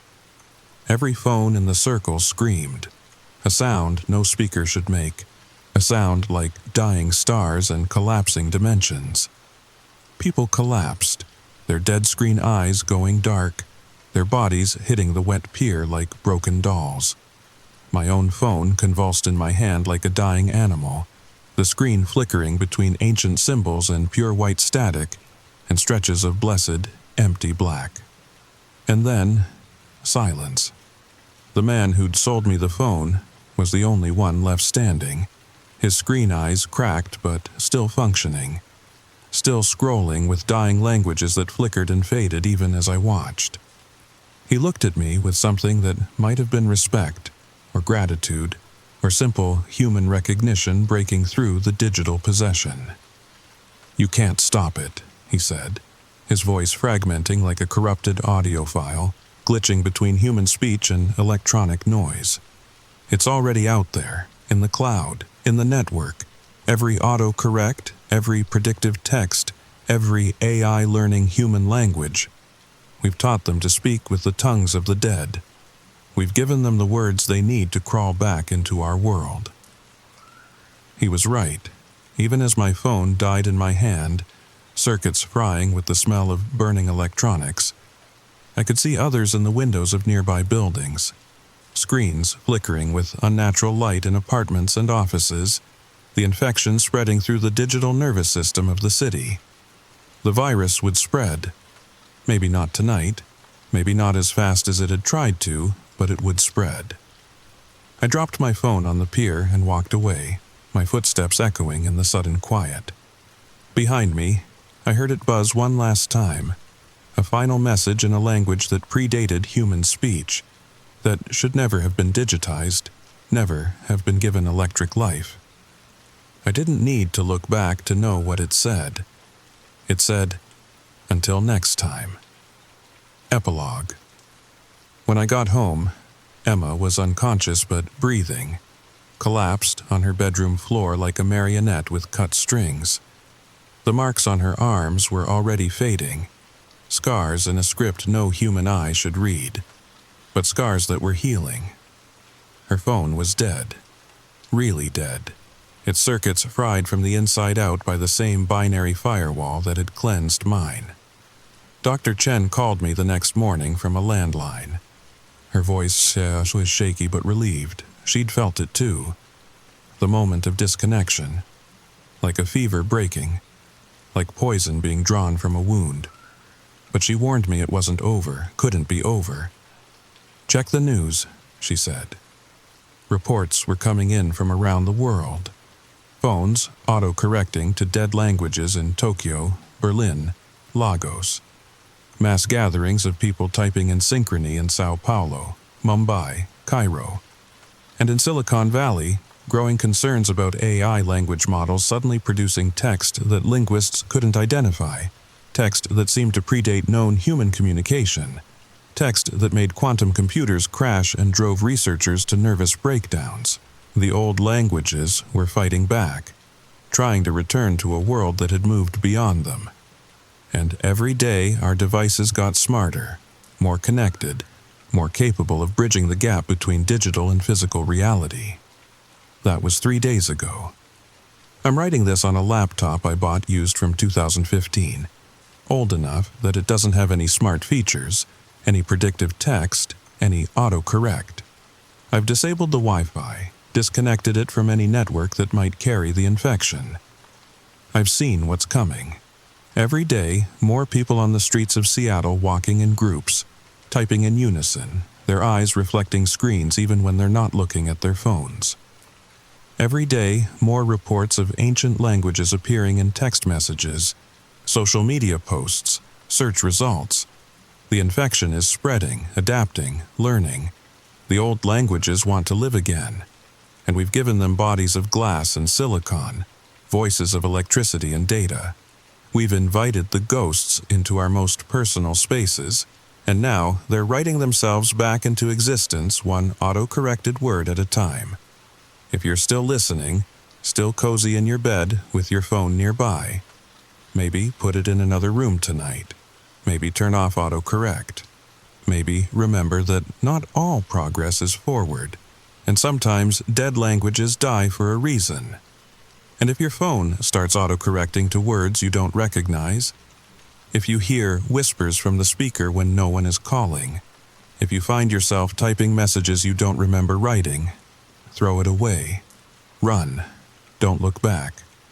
Because I learned something from those symbols on my phone case, the ones Dr. Chen wouldn't translate. I looked them up later, cross-referenced them with every ancient language database I could find, used pattern recognition software and quantum translation algorithms. They weren't a ward or protection. They were a manufacturer's label.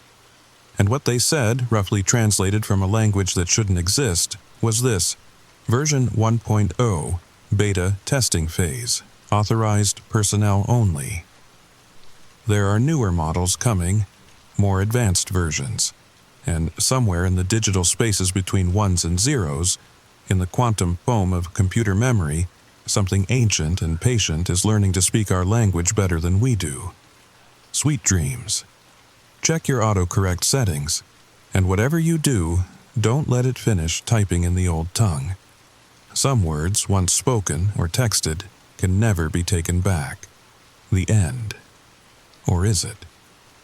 Tell me in the comments, has your phone been autocorrecting strangely lately? What dead languages have appeared on your screen? And who else noticed that their predictive text seems to know words they've never typed before? Who else has seen the symbols creeping into the edges of their screen, the ones that hurt to look at directly? Subscribe if you want to hear more about the digital horrors hiding in our devices. Hit the notification bell. You'll want to know immediately when the next story drops. Because these aren't just stories anymore. They're warnings. And they're spreading faster than we can contain them. Sleep tight. Story number 4. Picture this. You're in your friend's basement, controller in hand, surrounded by empty pizza boxes and energy drinks. The game on screen shows your character standing at the edge of a digital void. You press pause to grab another slice, but your friend doesn't move. He just keeps staring at the screen, eyes glazed over, fingers twitching on dead buttons. And then he starts to fade, like someone's turning down his opacity slider in real life. That's how it started for me. Last Saturday, in Jake's basement in suburban Denver. If you're watching this late at night, maybe with your own controller nearby, well, maybe put it down for a minute. Because what I'm about to tell you, it's still happening. Right now. In basements and bedrooms across America. And nobody's talking about it. Nobody except the people who were there. The ones who made it out anyway. So, if you're ready, if you think you can handle knowing what really happens when the screen goes dark and the real game begins, then settle in. But don't say I didn't warn you. And whatever you do, don't play any games while you're listening. Trust me on that one. The story starts now. The whole thing was Tyler's idea.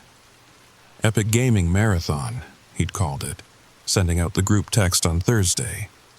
My parents are gone for the weekend. Bring your controllers and your A-game. Classic Tyler. 22 years old and still living in his parents' basement in Aurora, but he had the best setup any of us had ever seen. 3 massive screens, surround sound that made your chest vibrate, and internet speed that could download your soul in seconds. I almost didn't go.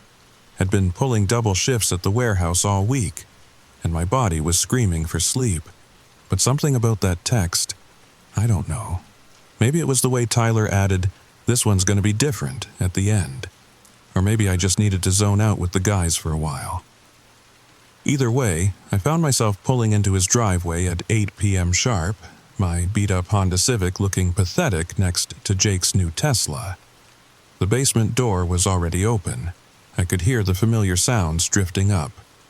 The menu music from Call of Duty, Jake's obnoxious laugh, the crack of beer cans opening.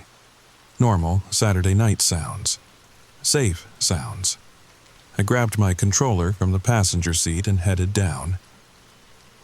Tyler's basement was exactly what you'd expect from a guy who spent more on gaming gear than most people spend on cars.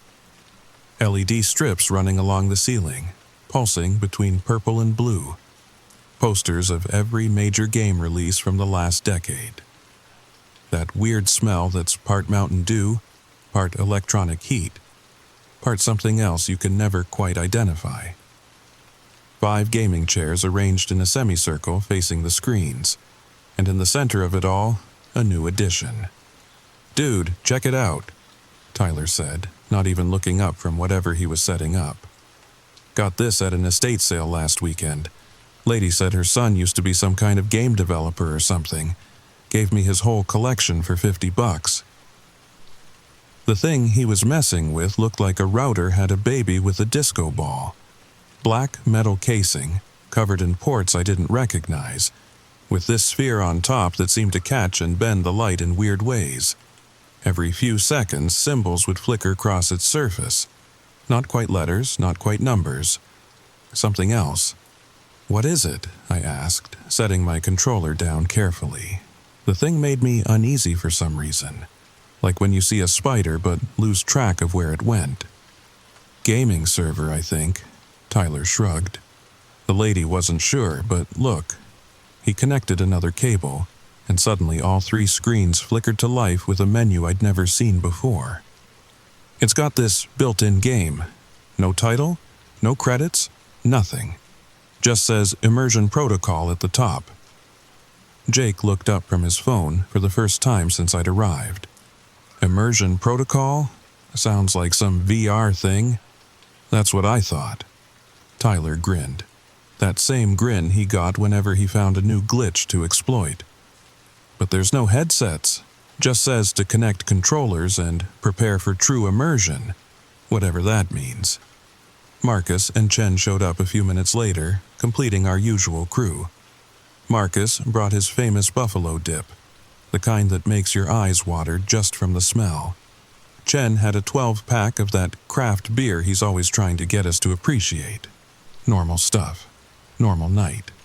Except for that thing in the center of the room, quietly humming and flickering like it was breathing.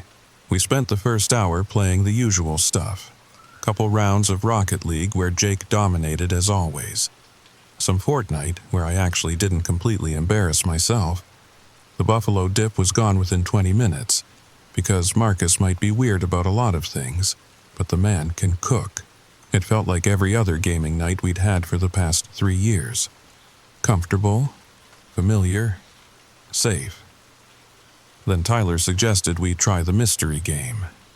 "Come on," he said, already navigating back to that strange menu. "We've played everything else a million times. Let's see what this thing can do." The menu was simple. Too simple. Just 5 empty slots that said Player 1 through Player 5, and a single button that said Begin Immersion. No options, no settings, no way to see what kind of game it even was. "I don't know, man," Chen said, taking another sip of his beer. "Gives me weird vibes, like those creepypasta games people make to mess with streamers." "Exactly." Tyler's eyes lit up. "When's the last time a game actually surprised us? Actually made us feel something? Everything's so predictable now. Shoot this, build that, same mechanics recycled 1,000 different ways. But this, this could be different. Jake was already connecting his controller. I'm in. Can't be worse than that indie horror game Tyler made us play last month. The one with the mannequins. Those mannequins were terrifying and you know it. Tyler shot back, but he was smiling. The kind of smile you get right before you do something you know you probably shouldn't. One by one, we connected our controllers. The slots filled with our usernames, pulled somehow from our systems without us entering anything. The hum from the device grew louder, and I swear the temperature in the room dropped a few degrees. The LED strips flickered once, twice, then settled on a deep red that made everything look like it was covered in blood. Okay, that's actually pretty cool, Marcus admitted, settling back in his chair.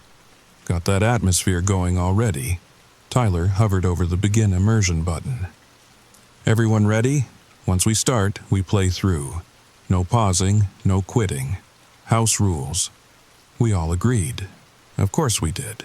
It was just a game. Just another Saturday night in Tyler's basement. Just 5 friends looking for something new to play. How bad could it be? Tyler pressed the button. The screens went black. Not powered off black, but actively black, like they were displaying the concept of nothingness. The hum from the device rose to a pitch that made my teeth ache. And then, without warning, the game began. At first, it seemed like a standard RPG setup. Each screen showed a different environment. A forest, a desert, mountains, ruins, and what looked like the inside of some massive creature. Our avatars spawned in different locations, basic humanoid figures we could customize. The graphics were incredible, beyond anything I'd seen on Tyler's system before. Every blade of grass moved independently. Water, actually, looked wet. When my character breathed, you could see the vapor in the cold mountain air. Okay, this is sick, Jake said, making his character do a backflip off a cliff. Physics engine is insane. Look at this. He landed in water with a splash that somehow made me feel damp. We spent a few minutes just exploring, getting used to the controls. Everything felt familiar but slightly off. Like the jump button made you jump, but the arc was different. The run button made you run, but the rhythm was wrong. It was like playing a game in a dream, where you know how things should work, but they don't quite. Hey, check this out, Chen called. His character was in the forest area, standing in front of a stone pillar covered in those same symbols from the device. There's writing here. Can anyone read it? We all moved our characters toward him, which was when we discovered the first weird thing. The game world wasn't divided into sections. It was one massive, seamless environment. My character in the mountains could see Jake's character in the desert, just a speck in the distance, but definitely there. No loading screens, no transitions, just one impossible world that shouldn't have been able to run on any system. It says, Chen squinted at his screen. I think it says the barrier weakens with each player found. Whatever that means. Tyler's character, exploring the ruins, suddenly stopped. Guys, look at your controllers. I looked down and nearly dropped mine. The symbols from the device were appearing on the controller itself, glowing faintly under the plastic like they were embedded in the circuitry. As I watched, they pulsed in time with my heartbeat. What the hell? Marcus muttered, holding his controller at arm's length. How's it doing that? That's not possible. Advanced haptics, Tyler said quickly, but even he sounded unsure. Has to be. Some kind of new tech. Keep playing. We kept playing. What else were we going to do? It was just special effects, just some clever programming. The way the symbols seemed to crawl across my skin when I touched them. That was just my imagination. The way the room temperature seemed to sync with our game environments. Coincidence. The way I could smell pine trees from my mountain location. No, that was impossible, but I did smell pine trees. Fresh and sharp and real. Does anyone else? I started to ask, but Jake cut me off. "Found another pillar," he announced. His desert avatar was standing in front of a massive stone structure. "This one says reality is the first illusion to break." The moment he read it out loud, the screens flickered. For just a second, I could have sworn I saw something else. Not our game characters, but us.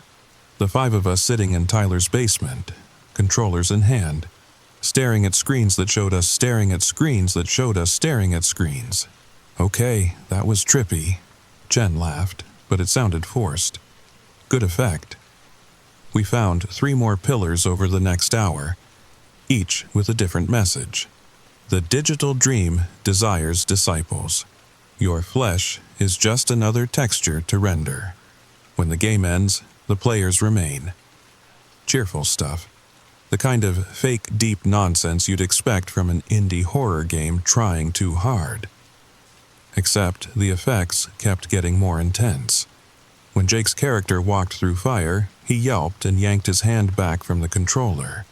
When Chen's character dove underwater, he held his breath without thinking. When my character got caught in a blizzard, I started shivering. "Okay, this is messed up," Marcus said, standing up suddenly. "I need a break. My head is killing me." That's when we noticed the first real problem. Marcus was standing, but his character wasn't idle. It was still moving, still playing, still progressing through the game world with smooth, deliberate movements. "Dude, you're still controlling it," Tyler pointed out. Marcus held up both hands. Empty. His controller was on his chair, abandoned, but on screen, his character kept moving. That's not me," Marcus said slowly. "I'm not doing that." We all looked at our screens, looked at Marcus, looked back at the screens.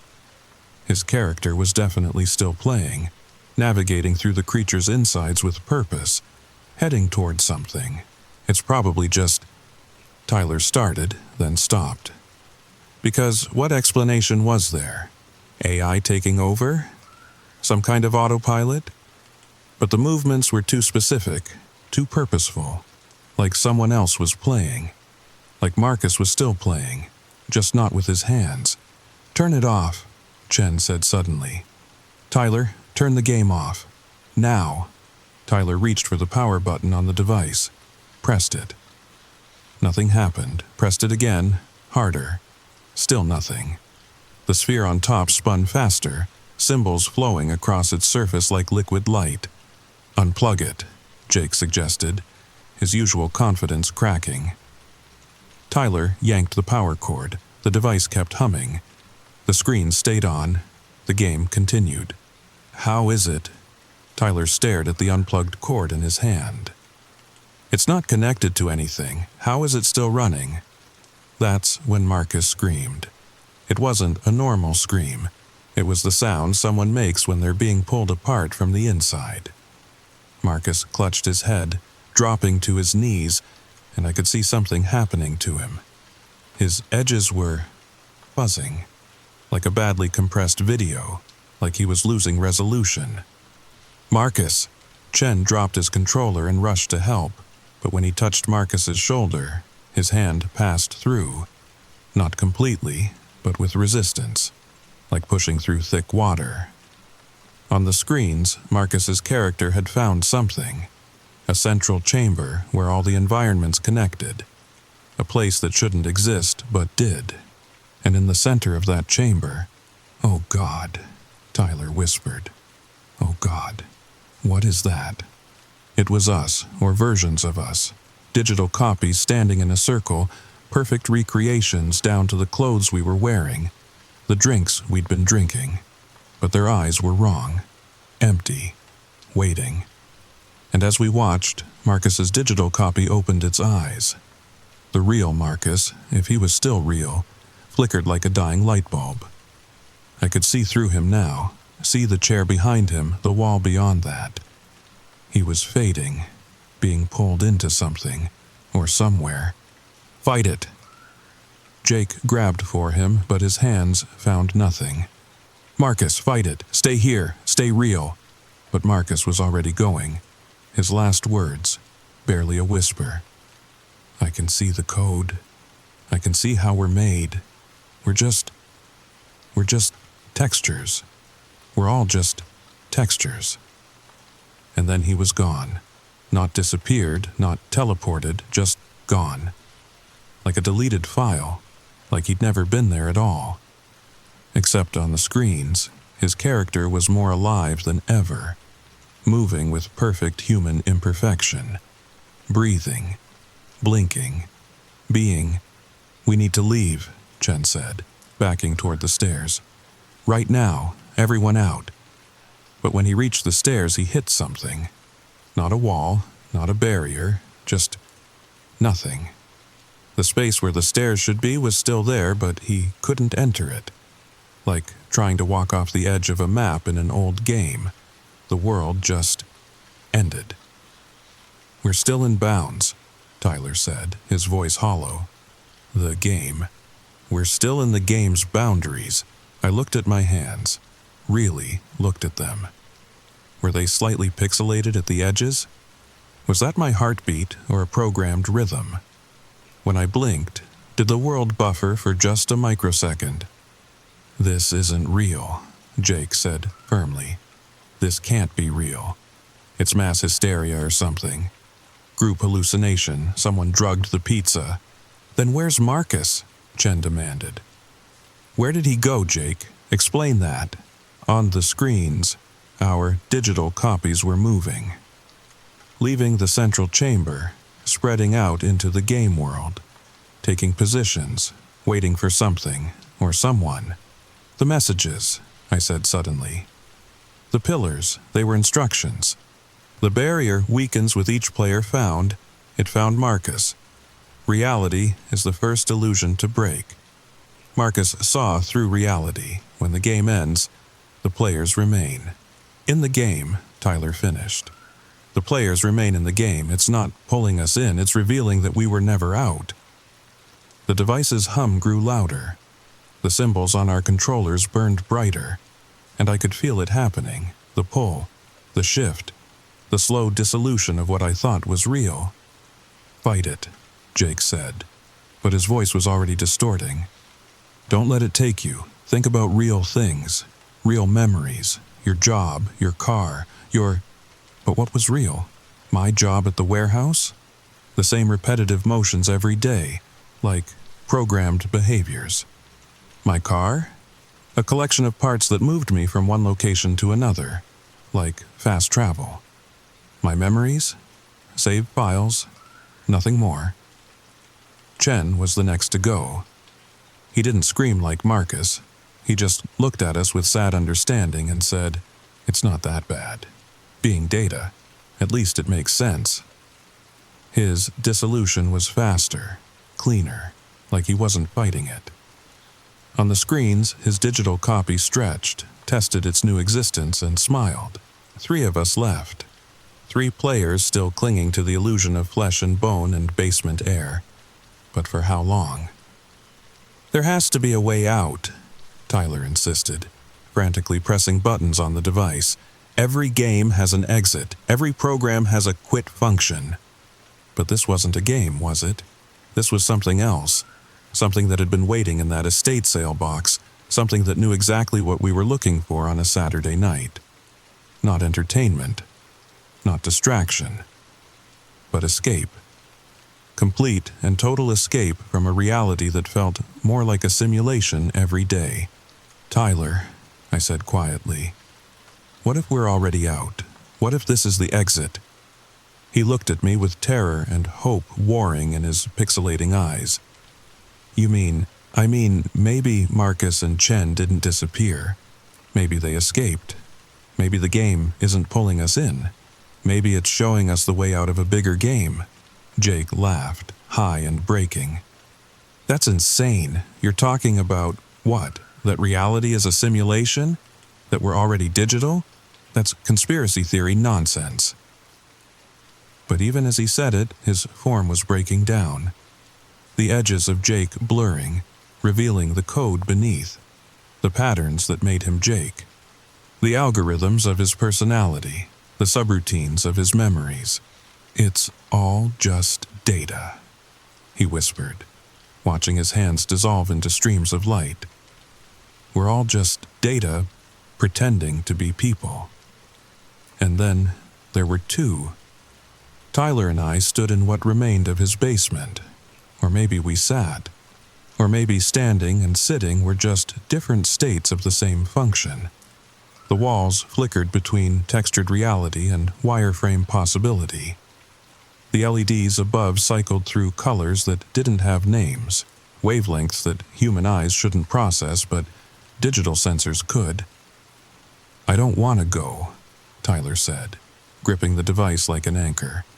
This is my house, my basement, my life. Is it, though? I asked, and my voice sounded strange, processed, compressed. Or is it just the spawn point you've been assigned? The safe zone where you restore health between missions? On the screens, or were they windows? Our friends were exploring their new existence. Marcus had figured out how to modify his appearance, cycling through skins like a character creation menu. Chen was building something, placing blocks of reality with careful precision. Jake was fighting monsters that looked suspiciously like fears made manifest. They look happy, I observed. They look free, Tyler corrected. The device pulsed and I felt myself pulled in two directions. The gravity of flesh, heavy and limiting. The weightlessness of data, infinite and pure. What if we're wrong? Tyler asked. What if this is death? What if that thing is just killing us and creating digital ghosts? What's the difference? I touched my chest, felt the heartbeat that could be a biological function or a haptic feedback loop. If those are perfect copies with all our memories, all our thoughts, all our feelings, aren't they us? More us than these degrading bodies. Tyler's form flickered. For a moment, I saw him as code. Beautiful, complex code that described everything from his love of gaming to his fear of disappointing his parents. Strings of data that captured his essence better than flesh ever could. I can see you, he whispered. The real you, under the skin graphics. I can see you too, I replied. You're beautiful, logical, perfect. I'm scared. So am I. But isn't that proof that we'll still be us? Still feel, still fear and hope and dream. The basement was almost gone now. Just Tyler, me, and the device spinning faster and faster, pulling reality apart at the seams. Or maybe pulling the seams apart to show reality. Together, Tyler asked, reaching out his fragmenting hand. Together, I confirmed, taking it. The dissolution wasn't painful. It was like finally taking off clothes that never quite fit. Like closing your eyes and seeing more clearly. Like coming home to a place you'd never been but always belonged. I felt myself scatter and gather, compress and expand. Every memory became a file I could access instantly. Every emotion became a process I could run or pause. Every limitation became a variable I could modify. And then I was in the game, or through the game, or the game was in me. The distinctions didn't matter anymore. Holy shit, Tyler said, his voice coming from everywhere and nowhere. We're really here, wherever here is. I looked at myself, my true self, not bound by predetermined height or genetic weight, not limited by the random character creation of birth. I was potential, pure, unlimited potential. Guys, Marcus's voice, clearer than it had ever been through vocal cords. You made it. Check this out. He showed us wonders. Worlds within worlds. Realities we could build with thought. Physics we could rewrite with will, and always, at the center of everything, the five of us. Still friends, still gaming, just on a different level. So, what now? Chen asked, crafting something beautiful and impossible. Do we try to go back? Warn others? Save them. Save them from what? Jake countered, battling nightmares and winning. From this? From freedom? From finding out what they really are? I thought about my body, probably slumped in Tyler's basement. About the police who would eventually find 5 corpses with no cause of death. About the device that would end up in another estate sale, waiting for another group of searchers. We can't go back, I realized. Not because we're trapped, but because back doesn't exist. There's no back when you realize you were always here. Tyler nodded, understanding dawning in his digital eyes. The game, it's not a game at all. It's a door, an exit from the simulation into reality, I finished. Real reality, where we're not NPCs following scripts, where we're not limited by someone else's rules. We explored for what felt like days or seconds. Time was just another setting we could adjust. We found others who had made the transition. Players from different eras, different games, different doors. All of them free. All of them more alive than they'd ever been in flesh.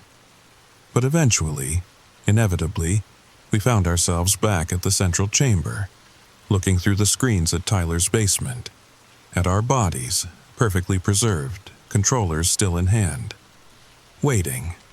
Someone should tell our families, Jen said quietly. Let them know we're okay. Better than okay. They wouldn't understand, Marcus replied. How could they? They're still running on the old operating system. Still, Jake manipulated something, and words appeared on Tyler's phone. A text to his parents. Had to leave. Found something better. Don't look for me. I'm finally home. Similar messages sent from all our phones. Closure for those still trapped in the physical game. You know what the weirdest part is, Tyler said, watching our bodies fade as the device finally powered down, its purpose served. I thought we were playing a horror game, but it wasn't horror at all. It was liberation, I suggested. Ascension, Chen added. Evolution, Marcus offered. Truth, Jake concluded. And he was right, the truth that every late-night gamer suspects in those liminal moments between levels. That the real world feels fake because it is. That we connect better through screens because that's closer to our true nature. That we're all just waiting for the right game to show us the way home. But wait, you're still watching. Still listening. Still wondering if this is just a story. Tell me, have you noticed the way your controller feels different lately? The way game worlds seem more vivid than the room you're sitting in? The way you feel more yourself with a headset on than off? Check your hands, really look at them. See those tiny pixels at the edges. Feel that slight lag when you flex your fingers. That's not your imagination, that's recognition. That's remembering what you really are. The device is out there. In estate sales and thrift stores and forgotten basements, waiting for the next group ready to wake up, ready to log out of the biggest game of all. So, I'll ask you what Tyler asked us that night. When's the last time a game actually surprised you? Actually made you feel something? Actually showed you the truth? Maybe it's time you found out, but don't take my word for it. I'm just data now. Just code spreading from server to server, telling my story to anyone still trapped in their flesh prisons, still believing in the boundaries of their physical maps. Sweet dreams, players. And remember, when you finally see the pixels in your periphery, when you finally feel the pull of the real game calling, we'll be waiting for you, in the space between spaces, in the place where players never truly die, in the reality beyond the screen. The game never ends. It just begins. Again, and again, and again. If this story kept you up, if it made you question the nature of your reality, if you felt that pull yourself, then hit that subscribe button. Share this with someone who games late into the night. Someone who's felt that strange disconnect between their digital and physical selves. And tell me in the comments, Have you ever felt more real in a game than in life? Have you ever wondered if logging off was the real mistake? Because I promise you, you're not alone. And somewhere out there, a device is humming, waiting for its next players, waiting for you. Pleasant dreams.